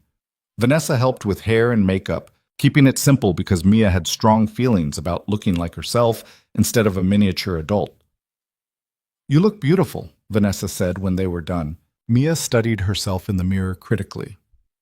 "I look okay." "You look beautiful," Nathan said from the doorway. His voice was thick with emotion. Just like your mom. Mia's face softened. Really? Really? She had a blue dress sort of like that. Wore it to my company Christmas party the year before you were born. I remember thinking she was the most beautiful person I'd ever seen. Do you still have pictures? Tons of pictures. We can look at them when we get home, if you want. Okay. Mia grabbed her coat. We should go. I don't want to be late. Vanessa watched them leave, Nathan's hand on Mia's shoulder, both of them nervous and excited. The house felt too quiet without them. She tried to work, tried to catch up on emails, but couldn't focus. Kept thinking about Nathan's face when he'd seen Mia in that dress. The grief and love mixed together, the way he'd managed to honor Sarah's memory while moving forward with his life. She thought about Mia's question in the ice cream shop, about marriage and commitment, and building a family that included ghosts, but wasn't haunted by them. Nathan and Mia came home 3 hours later, both exhausted. Mia went straight to bed, too tired to even protest. Nathan collapsed on the couch next to Vanessa. How was it? She asked. Good, really good. Mia danced with all her friends, ate too much cake, and only asked about rocks twice. That's restraint for her. I know. Nathan leaned his head back against the couch. There were other dads there with new partners, second wives, girlfriends, whatever. And I kept thinking about how lucky I am, that you're here, that Mia loves you, that we get to have this. Vanessa took his hand. I'm the lucky one. We can both be lucky. Deal. They sat in comfortable silence for a while. Then Nathan said, Mia asked me tonight if we're going to get married. What did you tell her? Us. I told her I hope so, if you want to. Vanessa felt her breath catch. Is that a proposal? No. A proposal would be more planned. I'd have a ring and a speech and probably be less sweaty from dancing with 8-year-olds. Nathan sat up and looked at her directly. But yeah, eventually, when it's right, I want to marry you. I want Mia to be ours officially. I want to build a life that's bigger than just surviving. I want that too. Then we're definitely on the same page. Well, that night, lying in bed, Vanessa thought about the trajectory of her life. How 6 months ago she'd been stranded on a frozen highway, about to lose everything that mattered to her career. How a stranger in a pickup truck had stopped to help without expecting anything in return. How that small act of kindness had led to this. A house in Oak Park, a little girl asleep down the hall, a man beside her who'd taught her what it meant to actually live instead of just achieve. She thought about the penthouse apartment she'd left behind, the view she'd once considered the pinnacle of success. None of it compared to this. To ordinary evenings and backyard baseball and shopping for dresses with pockets for rocks. Work continued to be complicated. Nathan's research division made a breakthrough that could revolutionize grid-scale energy storage, but it would require 5 years and several $100 million to commercialize. The board was skeptical. Vanessa found herself fighting for his project in meetings, having to recuse herself from certain discussions because of their relationship, frustrated by the bureaucracy. Let it go, Nathan told her one evening after she'd spent 20 minutes ranting about a board member who'd questioned the viability of his research. They're going to fund it or they won't. You fighting battles for me just makes both of us look bad. But they're wrong. My technology is unproven and expensive and 5 years away from being useful. They have legitimate concerns. Whose side are you on? Pull. I'm on the side of not making this harder than it has to be. Vanessa, I appreciate you believing in my work, but I don't need you to protect me. I can fight my own battles. It was a fair point, but it still stung. Vanessa had spent her entire career solving problems, clearing obstacles, making things happen through sheer force of will. Learning to step back and let Nathan handle his own professional challenges went against every instinct she had, but she tried. Stopped advocating for his projects and meetings, stopped trying to influence board decisions in his favor. Let him succeed or fail on his own merit. And he succeeded. The board eventually approved funding for a smaller-scale pilot program. Nathan's team would have 2 years to prove the technology worked, and if they hit their milestones, full funding would follow. It wasn't everything he wanted, but it was enough. At home, things continued to evolve.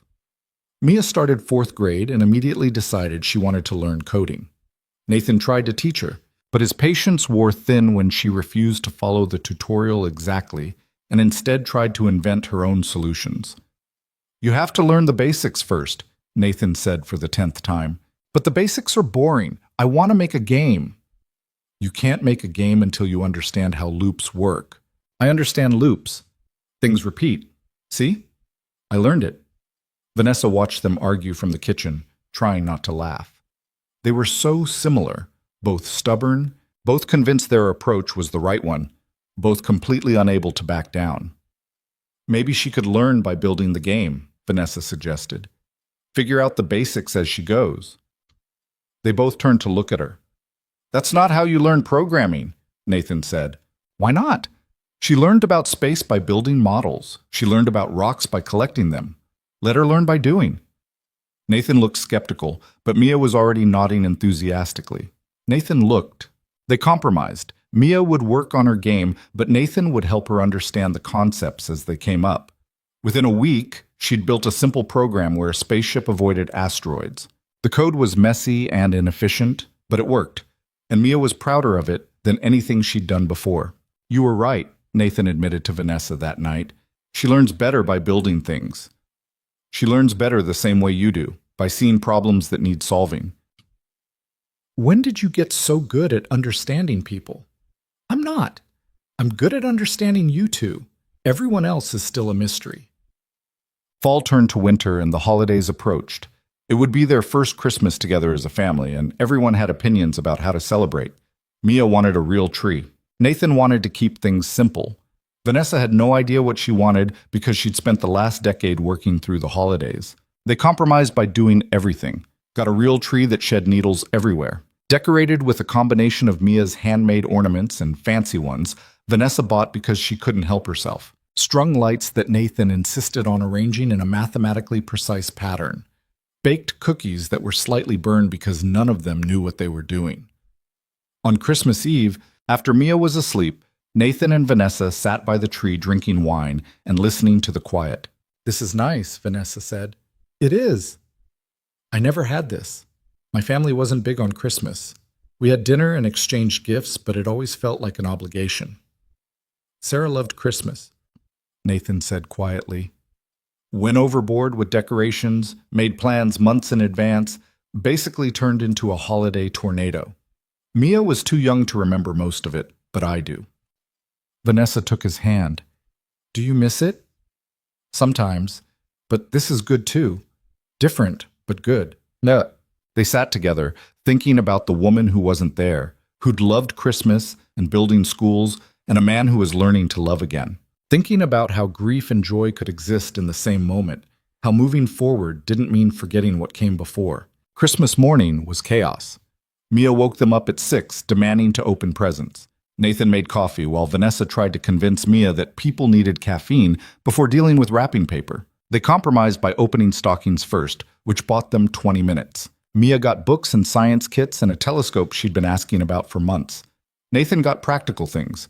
New tools, clothes that weren't falling apart, a watch that actually worked. Vanessa got jewelry from Nathan and a drawing from Mia showing the three of them standing in front of their house labeled Our Family in careful letters. She cried. Couldn't help it. Just sat there holding this crayon drawing while tears ran down her face. Is it bad? Mia asked, worried. It's perfect. It's the best gift anyone's ever given me. They spent Christmas Day at home, cooking too much food and watching movies and generally being lazy. David Chen and his wife stopped by in the afternoon with cookies, staying for wine and conversation. Other friends from work called or texted. Vanessa's parents sent a card and a check, which she put aside to deal with later. That evening, after Mia was in bed and the kitchen was clean, Nathan and Vanessa bundled up and went for a walk around the neighborhood.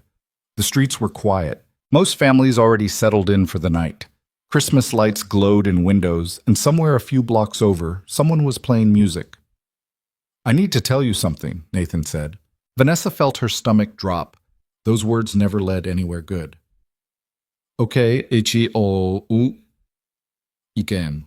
I've been thinking about our conversation, about marriage, about making this official. And? Nathan stopped walking and turned to face her. And I don't want to wait for the right moment or the perfect circumstances. I'm not good at romantic gestures, and I'll probably mess this up, but he pulled a small box from his coat pocket. Will you marry me? Vanessa stared at the box, at Nathan's nervous face, at the quiet street where they were standing.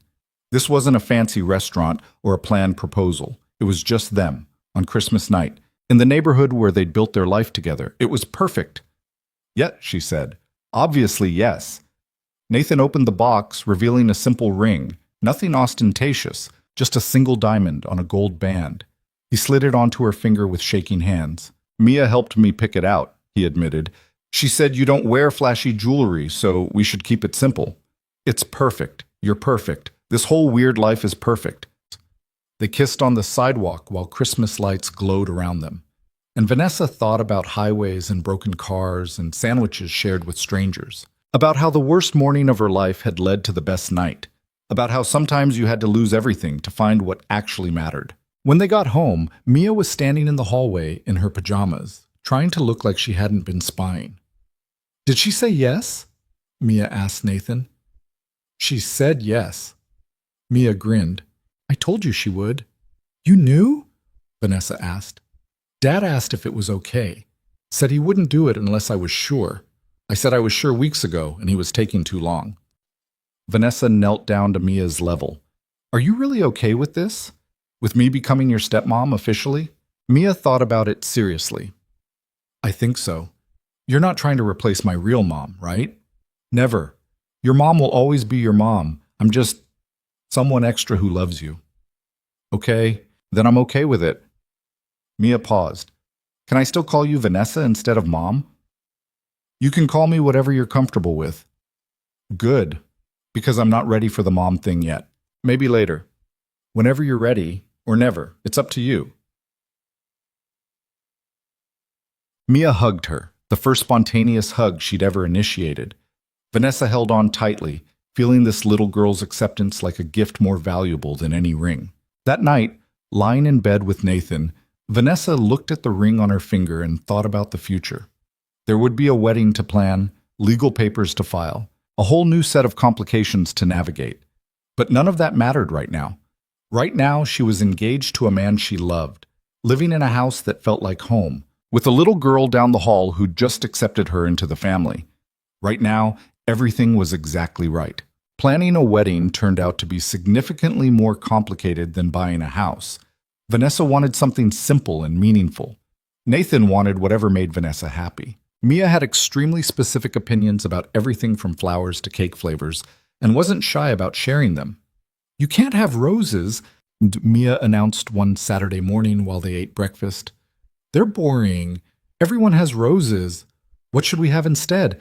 Vanessa asked, trying to keep a straight face. Sunflowers. They're scientifically interesting because they follow the sun during the day. That's called heliotropism. I'm not sure sunflowers are very bridal. Why not? They're flowers. You're a bride. That's the definition of bridal flowers. Nathan looked up from his coffee. She's got a point. You're supposed to be on my side, Vanessa said. I am on your side. I'm just saying the kid makes a compelling argument. But they ended up compromising on wildflowers, which satisfied Mia's requirement for scientific interest while still looking reasonably elegant. The venue took longer to figure out. Vanessa's first instinct was to book something expensive and impressive, but Nathan gently reminded her that half their guest list would be uncomfortable in a place like that. We need somewhere that feels like us, he said. Not like we're trying to prove something. They found a botanical garden in Lincoln Park that allowed small weddings. It wasn't fancy, but it was beautiful in an understated way, with paths winding through native plants and a small clearing where they could hold the ceremony. Mia approved because there were interesting specimens to study. Nathan approved because it was affordable. Vanessa approved because for the first time in her life, she was planning something that felt authentic instead of performative. The date got set for late May, which gave them 5 months to prepare. Vanessa threw herself into planning the way she approached everything, with spreadsheets and task lists and a level of organization that bordered on obsessive. Nathan let her, recognizing that this was how she processed anxiety. Mia helped where she could, mostly by offering unsolicited opinions and asking questions about the physics of wedding traditions. Why do people throw rice? Mia asked one evening while they addressed invitations. It's supposed to be lucky, Vanessa said. Symbol of prosperity or something. But rice is food. Throwing food is wasteful. Can we throw something else? What did you have in mind? Birdseed. Then at least the birds can eat it. Nathan laughed. Add birdseed to the list. Work continued to be a balancing act. Nathan's pilot program was showing promising results, enough that the board was discussing expanded funding. Vanessa's division was preparing to break ground on the new manufacturing facility, which meant months of meetings with contractors, suppliers, and local government officials. They tried to keep their professional and personal lives separate, but it was getting harder as their careers became more intertwined.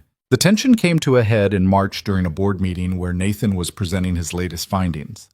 Vanessa sat in the back, trying to be unobtrusive, trying not to influence the discussion. Nathan's presentation was solid, clear data, reasonable projections, a compelling case for why Titan Core should invest heavily in his technology. But Richard Morrison, the board chairman, wasn't convinced. These projections assume a level of efficiency we've never achieved before. What makes you confident we can hit these targets? Because the physics supports it, Nathan said calmly. We're not trying to break the laws of thermodynamics. We're just optimizing energy density in ways that haven't been commercialized yet. That's a very expensive optimization. Innovation always is. Morrison turned to Vanessa. Ms. Carter, you've worked with Mr. Reed extensively. What's your assessment of this project's viability? It was a trap. If Vanessa endorsed the project enthusiastically, she'd look biased because of their relationship. If she didn't, she'd be undermining Nathan. Either way, she lost. I'm recused from this discussion, Vanessa said carefully. My personal relationship with Mr. Reed creates a conflict of interest. You should evaluate his project on its technical merit, not on my opinion. Morrison nodded, but his expression suggested he'd made his point. The board voted to continue the pilot program but denied the request for expanded funding. Nathan took it professionally, thanked them for their time, and left the conference room without looking at Vanessa. She found him an hour later in his lab, staring at data on a monitor without really seeing it. I'm sorry, she said. For what? You did the right thing. Recusing yourself was the professional choice.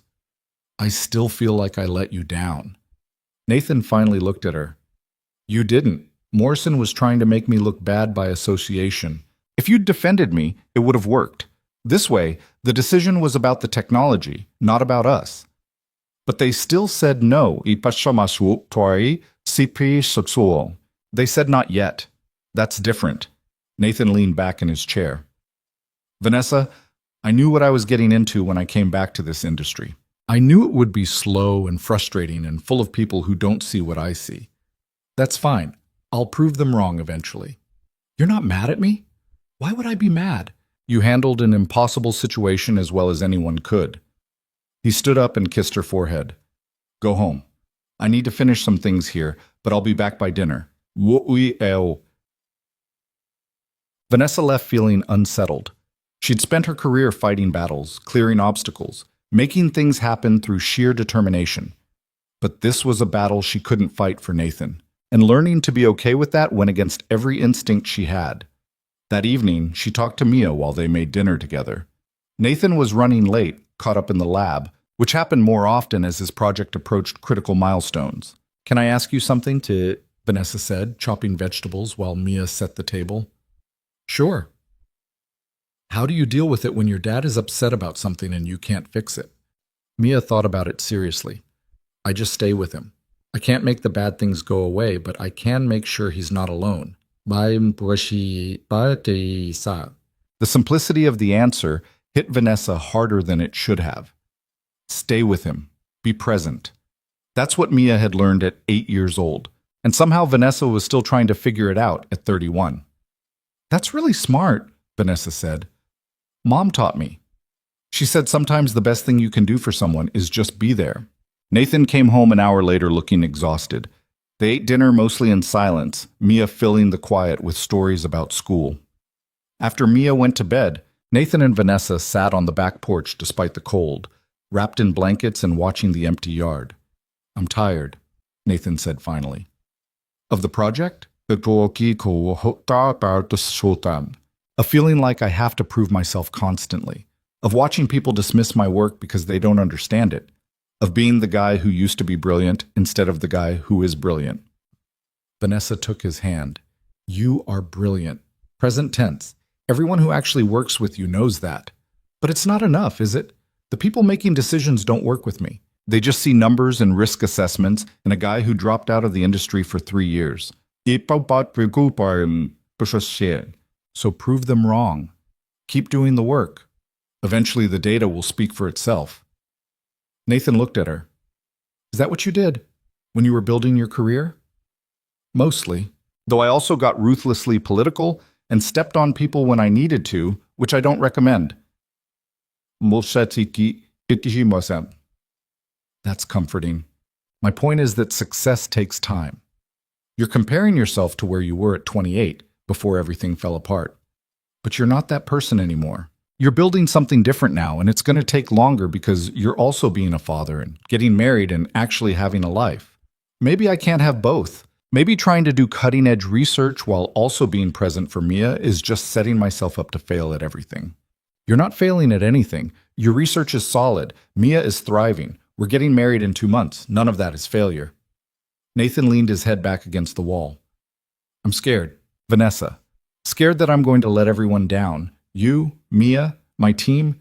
Scared that I came back too soon and I'm not actually ready. Ready for what? For any of this. For being a partner instead of just surviving. For being an engineer instead of just a guy who fixes cars.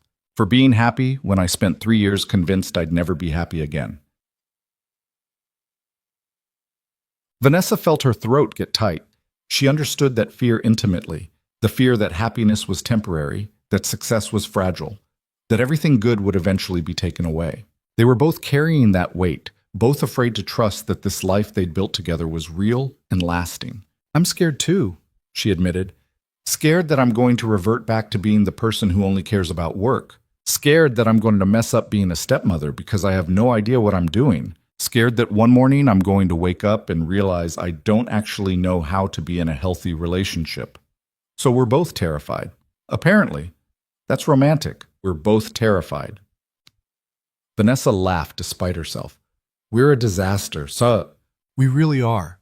Nathan pulled her closer. But we're a disaster together, which is better than being one alone. They sat on the porch until the cold drove them inside, holding each other and acknowledging their fears without trying to fix them. Because sometimes fear was just part of the deal, part of caring about something enough to be scared of losing it. The next few weeks were a blur of wedding preparations and work deadlines. Vanessa's manufacturing facility broke ground, which meant constant site visits and problem solving. Nathan's pilot program hit a critical milestone, proving that his efficiency projections were achievable. The board still didn't approve expanded funding, but Morrison admitted the results were impressive. And through it all, they planned a wedding, chose a menu that accommodated everyone's dietary restrictions, argued about whether they needed assigned seating, compromised on music selections, dealt with family complications when Vanessa's parents announced they might not be able to attend because of a scheduling conflict, which Vanessa pretended didn't hurt, even though it absolutely did. 3 weeks before the wedding, Mia came home from school with a permission slip for a field trip to a science museum. The trip was scheduled for the same day as the wedding rehearsal.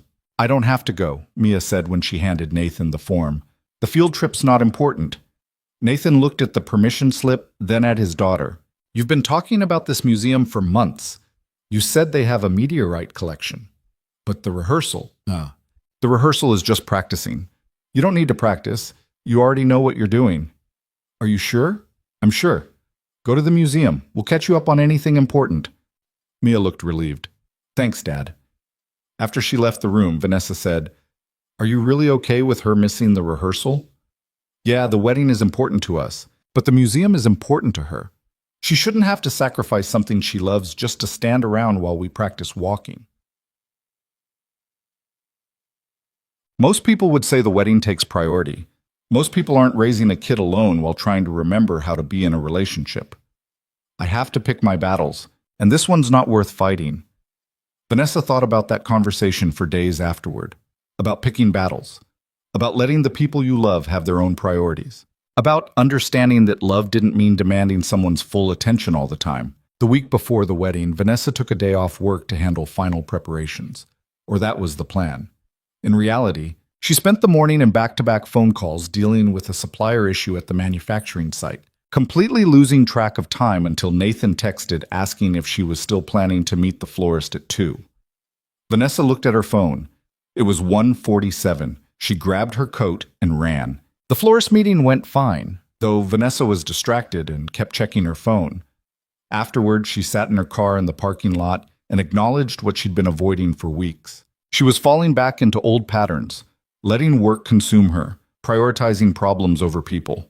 She called Nathan. "Hey," he answered. "Everything okay with the flowers?" "The flowers are fine. I'm not fine." "What's wrong?" "I almost forgot the florist appointment because I was on a work call. And this morning I missed breakfast because I was answering emails. And last night I promised Mia I'd help with her science project, and then I forgot because I was reviewing contracts." Nathan was quiet for a moment. "Okay, so what do you want to do about it?" I don't know. I thought I was better at this, at being present. But I'm not. I'm still the person who prioritizes work over everything else."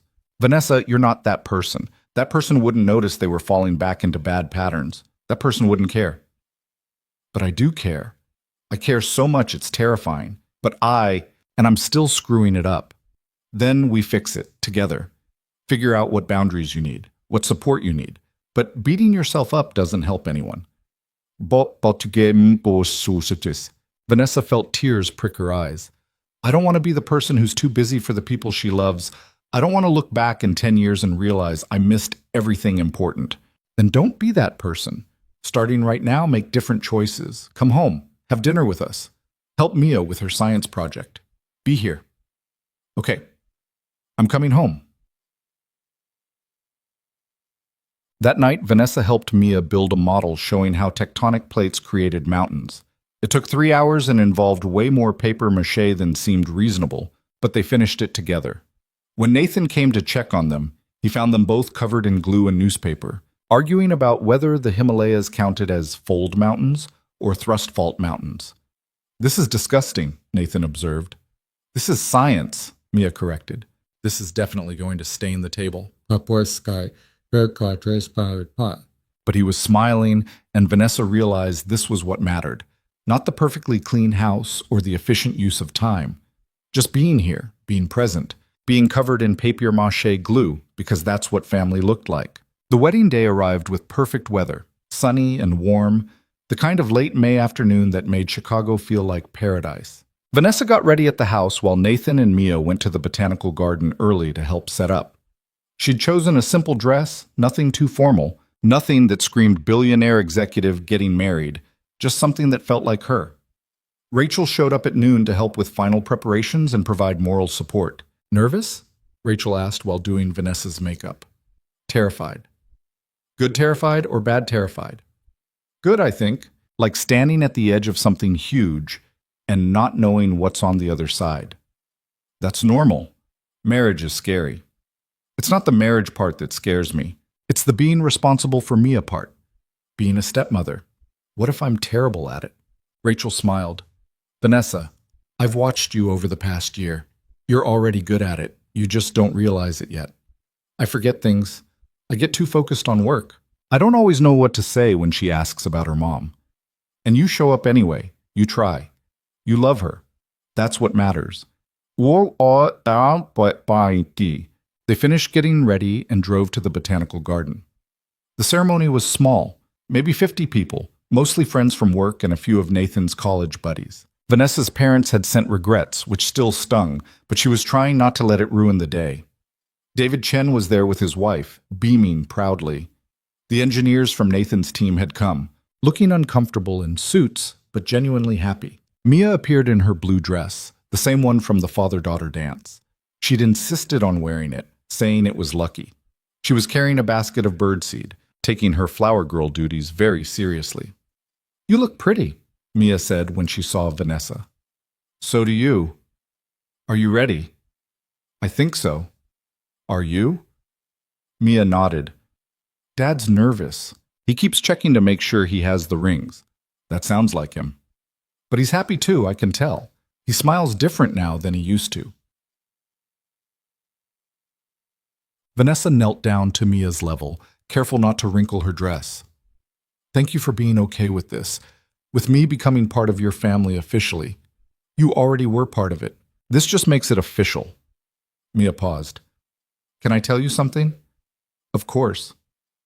I think Mom would have liked you. She always said Dad needed someone who would challenge him and not just agree with everything he said. That's you. Yishatam. Vanessa felt her eyes get wet and had to blink hard to keep her makeup from running. That means everything to me. Don't cry yet. You'll mess up your face, and then the pictures will be weird. The ceremony started at 4. Vanessa walked down the path alone, having decided she didn't need anyone to give her away. She was her own person, making her own choice, and that felt right. Nathan stood at the front looking nervous and happy and slightly overwhelmed. When he saw her, his whole face transformed. Vanessa felt her heart lurch, felt the absolute certainty that this was right, that this man and his daughter were her family now. The officiant kept it short. They'd written their own vows, simple promises that acknowledged the complications of their situation without dwelling on them. I promise to show up, Nathan said, not just physically, but emotionally, to be present in our life together, to prioritize you and Mia, to remember that success means nothing if I'm not sharing it with the people I love. I promise to let you fight your own battles, Vanessa said, getting a laugh from the crowd. To support you without trying to fix everything, to trust that you're capable of solving your own problems. And I promise to keep learning how to be present, how to prioritize what matters, how to build a life that's about more than just achievement. They exchanged rings. Mia handed them over with the solemnity of someone handling nuclear materials. The officiant pronounced them married, and Nathan kissed her while everyone applauded. The reception was casual, catered food, a small dance floor, music that ranged from classic rock to whatever Mia had added to the playlist without asking. Vanessa danced with Nathan, with David Chen, with Mia, with anyone who asked.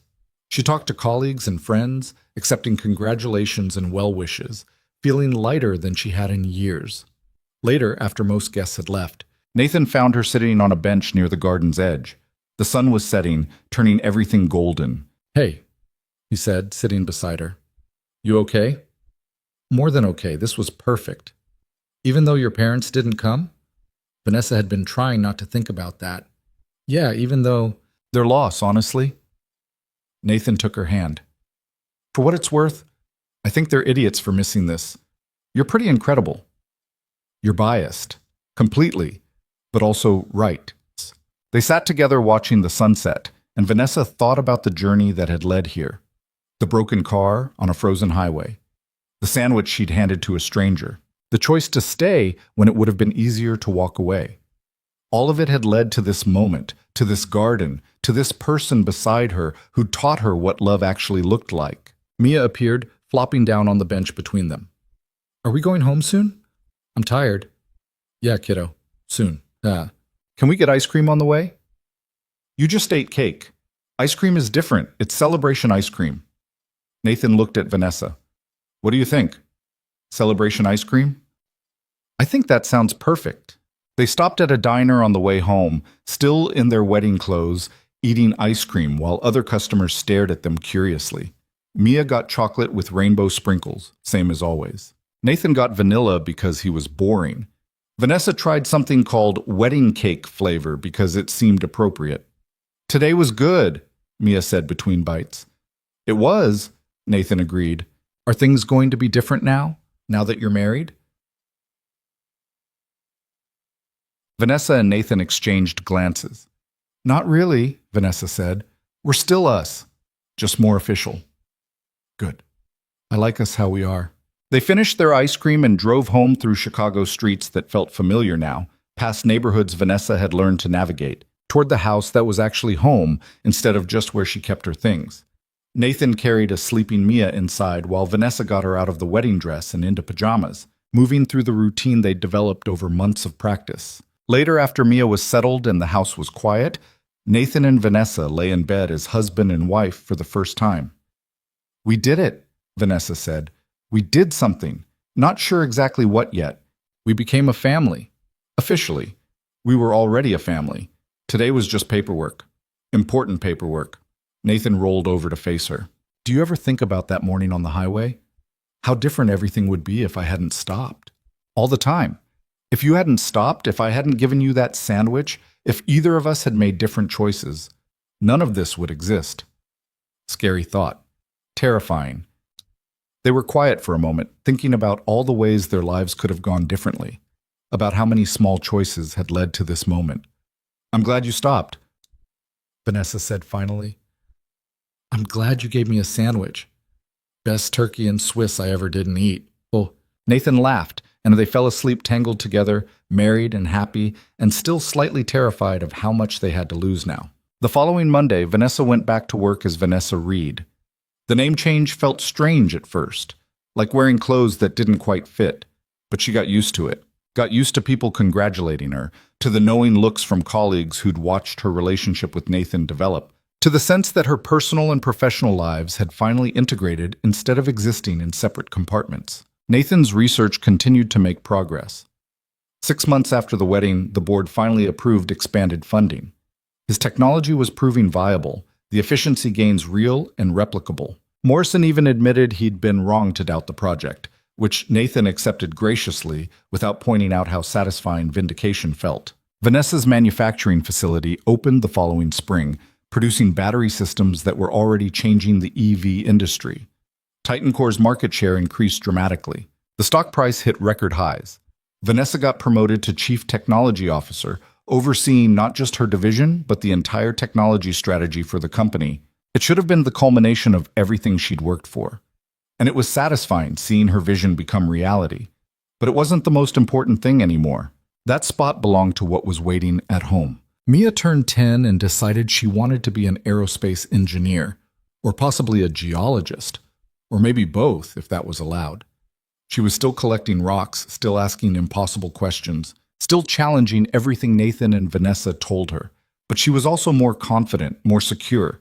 The grief that had shaped her early years was still there, but it wasn't defining her anymore. One evening, almost 2 years after the wedding, Mia came into the living room while Nathan and Vanessa were watching TV. "Can I ask you something?" she said to Vanessa. "Always. Would it be okay if I started calling you Mom sometimes? Not all the time, because my real mom is still my real mom. But sometimes, when it feels right." Vanessa felt her throat close up. She'd never pushed for this, never expected it. Had been content being Vanessa, being the extra parent who loved Mia without trying to replace anyone. "That would be okay," she managed to say. "Whenever you're ready." "I think I'm ready now. I thought about it, and you do all the mom things. You help with homework and drive me places and come to school events. You even know which rocks are igneous and which are metamorphic. That's pretty mom-like." Nathan was watching them with suspiciously bright eyes, not saying anything, letting this moment belong to Vanessa and Mia. "I would be honored," Vanessa said, "to be your mom, even though I'll probably mess up sometimes. Everyone messes up. That's okay." And just like that, with no ceremony or official declaration, Vanessa became mom. Not exclusively, not replacing Sarah, just taking on the title when it felt natural. It happened gradually. Mia would call her Vanessa most of the time, but occasionally Mom would slip in, usually when asking for help with something or saying goodnight. The first time Mia said, "I love you, Mom," without prompting, Vanessa had to excuse herself to cry in the bathroom for 10 minutes. Work continued to evolve. Nathan became Chief Innovation Officer, leading research across multiple divisions.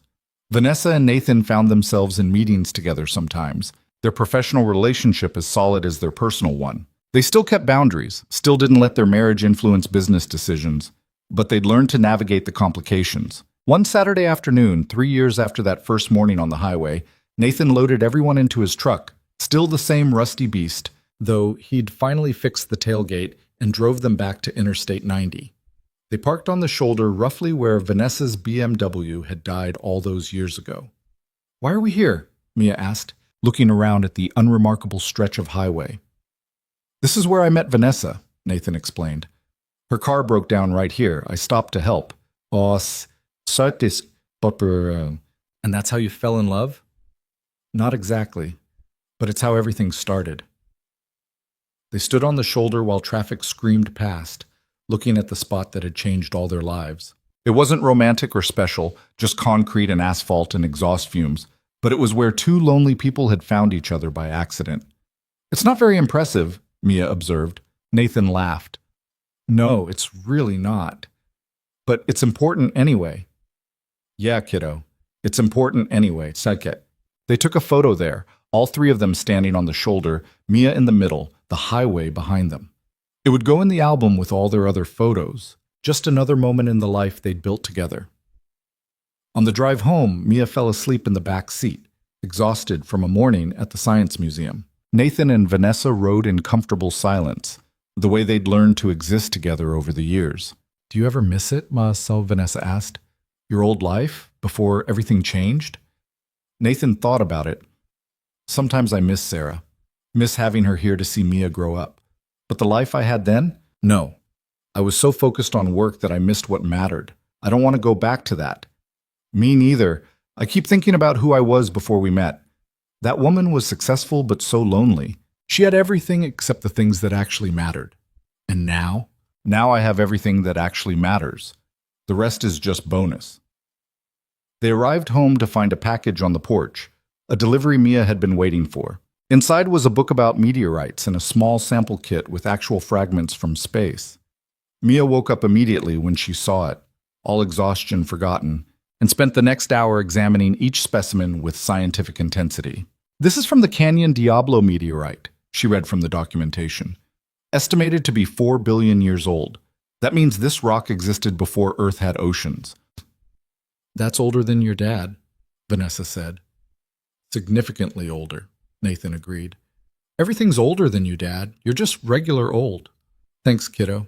Very supportive. They spent the evening as they usually did. Homework help, dinner preparation, the constant negotiations of family life. Nathan made pasta from scratch because they'd all gotten good at it. Vanessa helped Mia with a social studies project about electoral colleges, which required patience neither of them naturally possessed. They argued about whether pineapple on pizza was acceptable, a debate that had been ongoing for 3 years with no resolution in sight. Later, after Mia was asleep, Nathan and Vanessa sat in the backyard watching stars appear in the Chicago sky. The city lights made them hard to see, but they were there if you knew where to look. I've been thinking, Nathan said. Dangerous. About that day on the highway, about how many things had to go exactly right for us to end up here. If my truck had been 5 minutes later, if you'd already called a tow truck, if either of us had made different choices, but we didn't. We made exactly the choices we made. I know, but it makes me think about how fragile this all is, how easily it could have never happened. Vanessa took his hand. It's not fragile anymore. We built something solid, something that can survive bad days and work stress and all the normal complications of life. You think? I know, because we've already survived all of that. Multiple times. And we're still here. They sat together under the stars, thinking about highways and broken cars and sandwiches shared with strangers, about how the worst moments could lead to the best outcomes if you were brave enough to accept help when you needed it and give help without expecting anything in return, about how success wasn't measured in money or position or power, but in moments like this. Quiet evenings with the person you loved, knowing your daughter was asleep upstairs, knowing tomorrow would bring new challenges and you'd face them together. About how the best things in life often came from the places you least expected, from the people you almost missed, from the small acts of kindness that changed everything. Inside the house, Mia stirred in her sleep, probably dreaming about meteorites or distant planets or whatever cosmic wonders currently occupied her imagination. Doctor. Trunk stood guard on the nightstand, worn from years of love but still doing his job. On the dresser sat photos of Sarah, kept safe and honored, part of the family even in absence. This was what mattered. Not the perfect life or the flawless execution, just the messy, complicated, beautiful reality of 3 people who'd found each other and chosen to build something together. Who'd learned that love wasn't about having everything figured out, but about showing up for each other even when, especially when nothing made sense. Vanessa looked at the ring on her finger catching starlight and thought about that morning 3 years ago when her car had died and a stranger had stopped to help. She thought he was saving her career. Turns out, he'd been saving something much more important. He'd been saving her life, and she'd saved his. And together, they'd saved Mia's, not in some dramatic, heroic way, just in the slow accumulation of ordinary days, and showing up and being present and choosing love over loneliness, connection over isolation, family over achievement, and learning that sometimes the smallest act of kindness, a sandwich given without expectation, a car fixed by a stranger, a moment of grace on a frozen highway, could change absolutely everything. And in the end, that was the only thing worth remembering, not the success or the money or the impressive careers, just the simple truth that they'd found each other when they both needed finding. And they'd built something worth keeping, something real, something lasting, something that started with a breakdown on Interstate 90 and became a life worth living.